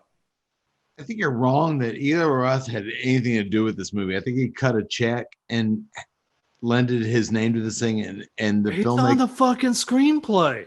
No, This has Eli Roth's thumbprint all over it. I haven't seen anything that led me to believe that he had anything to do with the screenplay. That was something you guys said, but I'm going to go fake news. Which one's alive, Robert or Siskel? Eager Robert? So Sam and Jake homemade. Cody's actually holding it up right now on the screenplay. Ty West, Eli Roth. The day is mine. On IMDb, it lists one writer. It's true. And that's what I said. I looked it up. So while it does say that Eli Roth on this thing from the search on Google, I will probably stick with Cade. IMDb is usually pretty good on their stuff. But it was listed in the screenplay on the credits. On the credits, it was listed. No, Eli Roth in the screenplay. I really don't think it was. Doc is cashed out. He's Oh, wait, there he is. Are you happy Doc is dead? Doc, What happened? We're still talking about the goddamn credits? No. We're back on the gunshot. We're back on the gunshot. Trying to wake up. I don't have any cocaine here, for crying out loud. Our argument over the credits is like our Australian guy said, fuck you guys, I'm out of here. Yeah, he should. Are you happy now, Cade? Yes. The father is dead. The boys are released. And here's where we go. Sam and Jake haul Major ass across the parish towards the main road. Only thing is, an armed guard who's still walking around randomly shooting anyone on the ground who might be not dead yet or faking it. He spots the journalist, but before he can shoot them, his partner, the other guard, takes him out. He tells the journalist, "Get to the chopper," as he's going to burn the whole place to the ground. So from up in the air. And that's why you needed that other scene in the forest chasing Jake, the cameraman, that I was like, hey, at this point, you're a guy with an AK-47. You know what your job is. But you actually needed that guy to pull this scene off. Needed that guy in the forest to be like, why are we doing this again? Yeah. That's good screenwriting. I got you. Which doesn't come from Eli Roth. We cut... From up in the air, the boys look down at the clearing from the helicopter. There's nothing to see now but dead bodies as a large fire begins to pour smoke out of the pavilion. We cut to title cards, which inform us that 167 people died at Eden Parish. One of the largest mass suicides in recorded history, and Sam and Jake were the only survivors. The end. Hey, fellas. Speaking of Eden Parish, where else is there a lot of parishes? Louisiana. You're right, Tut. Louisiana. And what cigar hails from the state of Louisiana? The Pappy Van Winkle. That is right. Of course, we're talking about the Pappy Van Winkle Family Reserve Barrel Fermented cigar by Drew Estate. The Pappy Van Winkle Family Reserve Barrel Fermented is a long filler premium cigar rolled in limited quantities at La Gran Fabrica Drew Estate in Esteli, Nicaragua. Yak Boy, don't you wish we were back there right now? Do. Shooting hoops. Yeah, we do. Shooting hoops. Shooting hoops. Showing the kids how it's done. Heat barrel fermentation is the key process that makes this expression vastly different from anything else on the market. Hand-selected leaves from Kentucky are packed into small torquettes or bundles of tobacco, for those of you who have not been to Cigar Safari, which are then loaded strategically into oak bourbon barrels. Water's then added.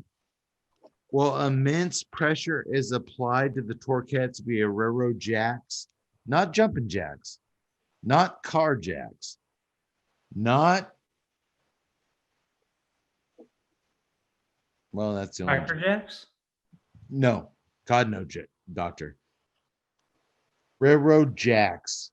The tobacco is removed 2-3 times per year, shaken out, then repacked. The total process of fermentation takes 12 to 18 months.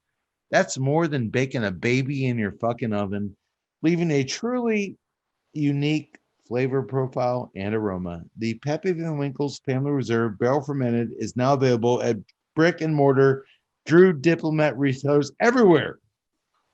And if you'd like to smoke the unique pig size Vitola of the Pappy, head over to pappyco.com where the sisters will graciously let you buy that cigar. It's the only place you will find it, at pappygo.com. Woohoo! Let's talk about the acting. I thought AJ Bowen and Joe Swanberg did an excellent job as the vice journalists. They came across very naturally as close friends who had been through some shit together, and I completely bought them in their roles. They convey their close history without ever really talking about it, which is, on film, that's great. When you can just get a bond without having to give us some kind of backstory to it. I wonder if that's because they've done so many projects. Like you said, this is a circle that's done a lot of projects together. No, but I believed it. I believed these guys knew each other and they'd done some things. Amy Seimetz or whatever the hell her name is, was a revelation to me as Caroline. I thought her sober, peaceful hippie chick vibe 100%.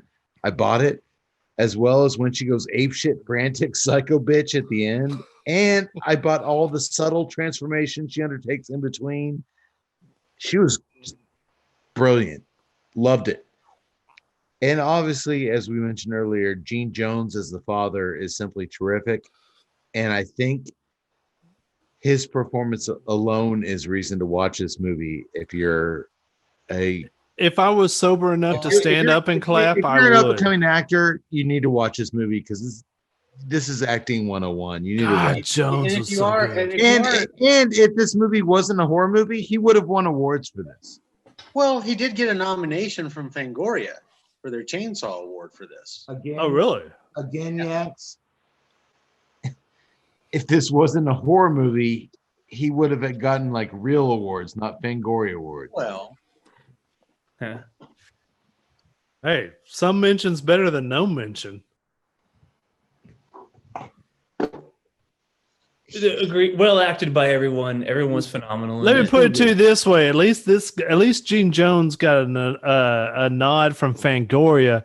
That dude who played the sidekick in Bone Tomahawk, he didn't even get mentioned for best acting. He got beat out by Stallone in Apollo. I'm Again, still bitter about that. again, Tut, we drink so much, I don't even remember Bone Tomahawk. I think we did a show on it, but I don't know what you're talking about. He was like the best supporting actor of all time. Oh, yeah, that guy. Yeah, he was good. Ted, you Yeah, went on wait. about Richard. Yeah, and all so of this stuff, and I don't remember his name. wrap it up. I got to drink you. the empathy to finish up for Fuck bed. you, Doc. I'm gonna ramble all I want.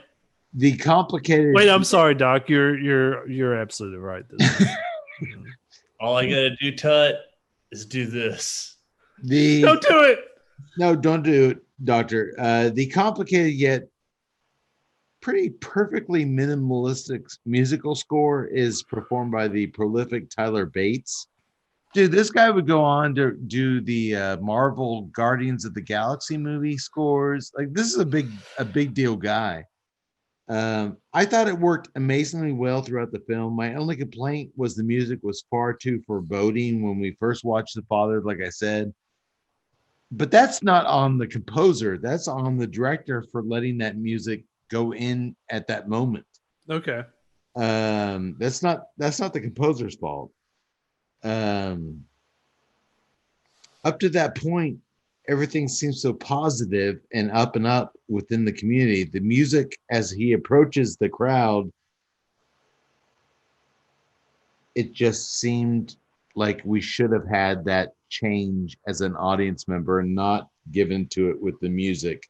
But the director chose to give us that change of tone with the music. The action itself, the narrative should have made that tonal switch. But that's on the director, the /editor, not the composer. I like the music as a whole in this film a lot.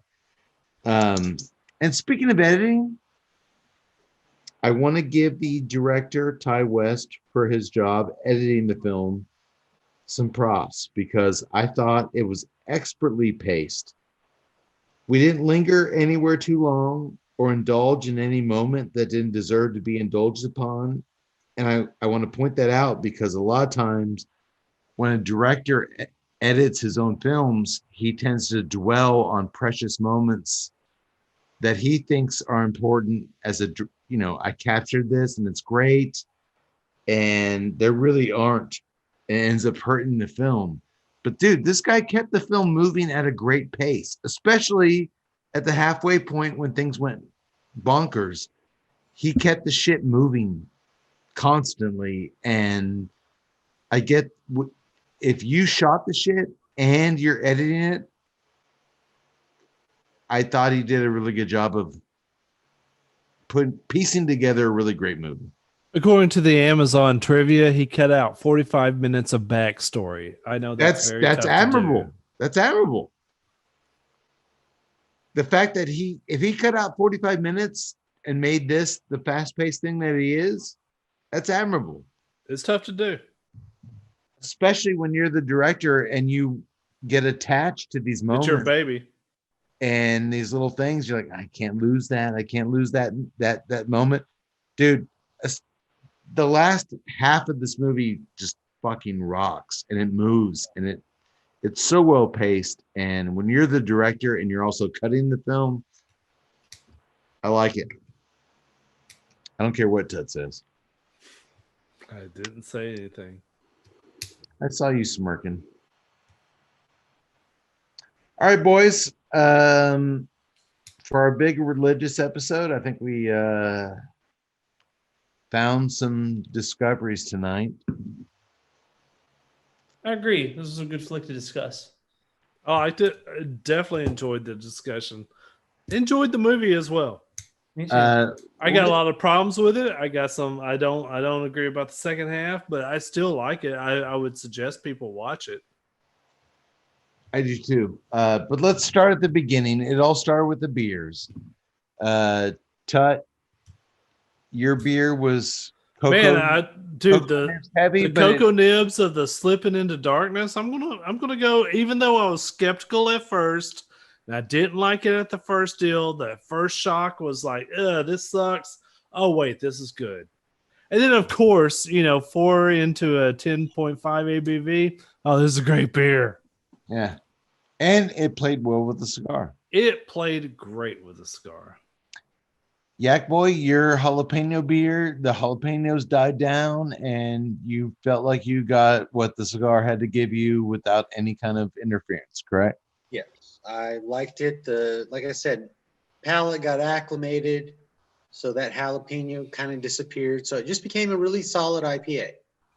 I can't complain about that, but Brimstone worked beautifully with it. I don't think they conflicted. I don't think they hit anything. No, this cigar that can play with anything you throw at it, I think, because I had triples full of flavors and it played beautifully with it. So we are 3 thumbs up on the cigar. Absolutely. Great profile from start to finish. Great construction. Love the thing. If you don't retrohale, start to retrohale because, like I said, you're missing out 50% of the flavor of this cigar, and it's worth it. As a guy who didn't like retrohaling when I first started, learn to embrace it. That earth, that coffee, everything is so enjoyable, but when you blow it out your nose, it just brings it all home. Tut, give us some links. All right, so you want to join us on Twitter at TNCC Cast. You want to hit us up on Instagram at TNCC_podcast. Nationally, join us on Facebook, Tuesday Night Cigar Club. Please, James Brown, please, not the cigar maker, but the singer, please. Subscribe to us on YouTube, Tuesday Night Cigar Club. That way you can see all of our funny antics in time, in person. And then guess what? If you want to buy some of the Brimstone from Southern Draw, you can go to Tuesday Night Cigar Club, click on the Famous Smoke Shop banner. That will automatically enter the promo code TNCC20 for you. So you don't even have to do anything. Do your shopping from there. You'll get $20 off of a purchase of $100 or more. That is the same as 20%. That's pretty damn good. By the way, we got Christmas coming up. If you want to go to Tuesday Night Cigar Club, click on the Amazon banner from there. Do your shopping. It doesn't cost you anything, and it'll give us a little bit of a kickback, and we can keep the lights on here. I think that's everything. I think that is everything. I joked about it earlier, but we do have a new president, boys. President Biden. I'm excited about getting a new face into the White House. And I'm excited about getting a president that I don't hear from every day. Yet. That old fucker's not tweeting anybody. Well, prove me wrong. But Doc's grabbing his temple.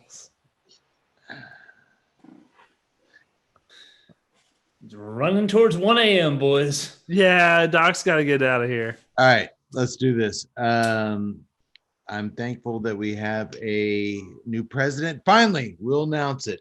Hey, Fox News announced it. CNN announced it. Now we're got a new president. See how this goes.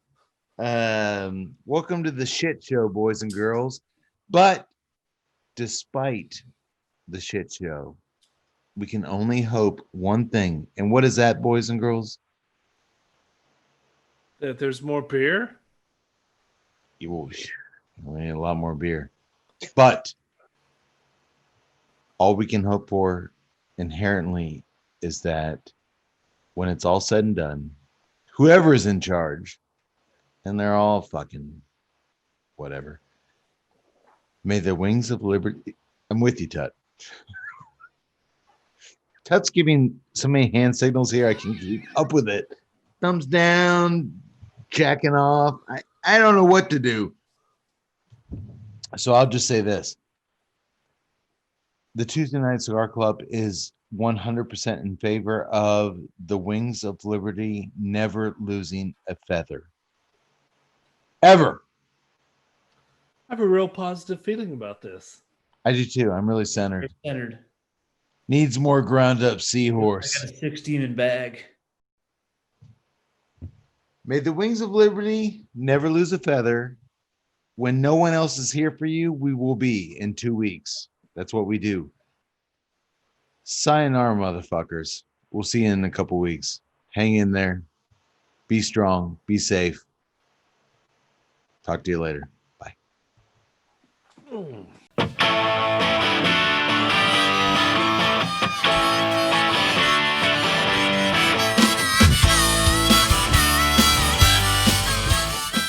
To learn more about the time I got lured into a religious cult, sold all my belongings, and moved to Honduras only to find out that the leader wanted to chop off my ding-dong and give me a bowl-cut hairdo, well, I quickly tucked my sacred serpent between my legs and hightailed it back to the States. Nobody takes a pair of scissors to my ding-dong or my beautiful, thick locks. I gotta tell you folks, I have lived one hell of an exciting life. Anywho, to learn more about the cigars enjoyed on tonight's episode, you can visit www.southerndrawcigars.com. For more on O'Brien's Irish Pub, the live music leader in Central Texas, please visit o'brienstemple.com and download their free smartphone app, where you'll find full beer listings including over 40 on tap, menu information, and a calendar of upcoming live events. To listen and purchase music heard on tonight's program, check out www.fritzbeermusic.com. Thank you for listening to the Tuesday Night Cigar Club podcast. This is Keith A. Howell saying until next time, friends, unless we see you sooner at the pub. So keep it smoky, and for God's sake, keep it ballsy as well.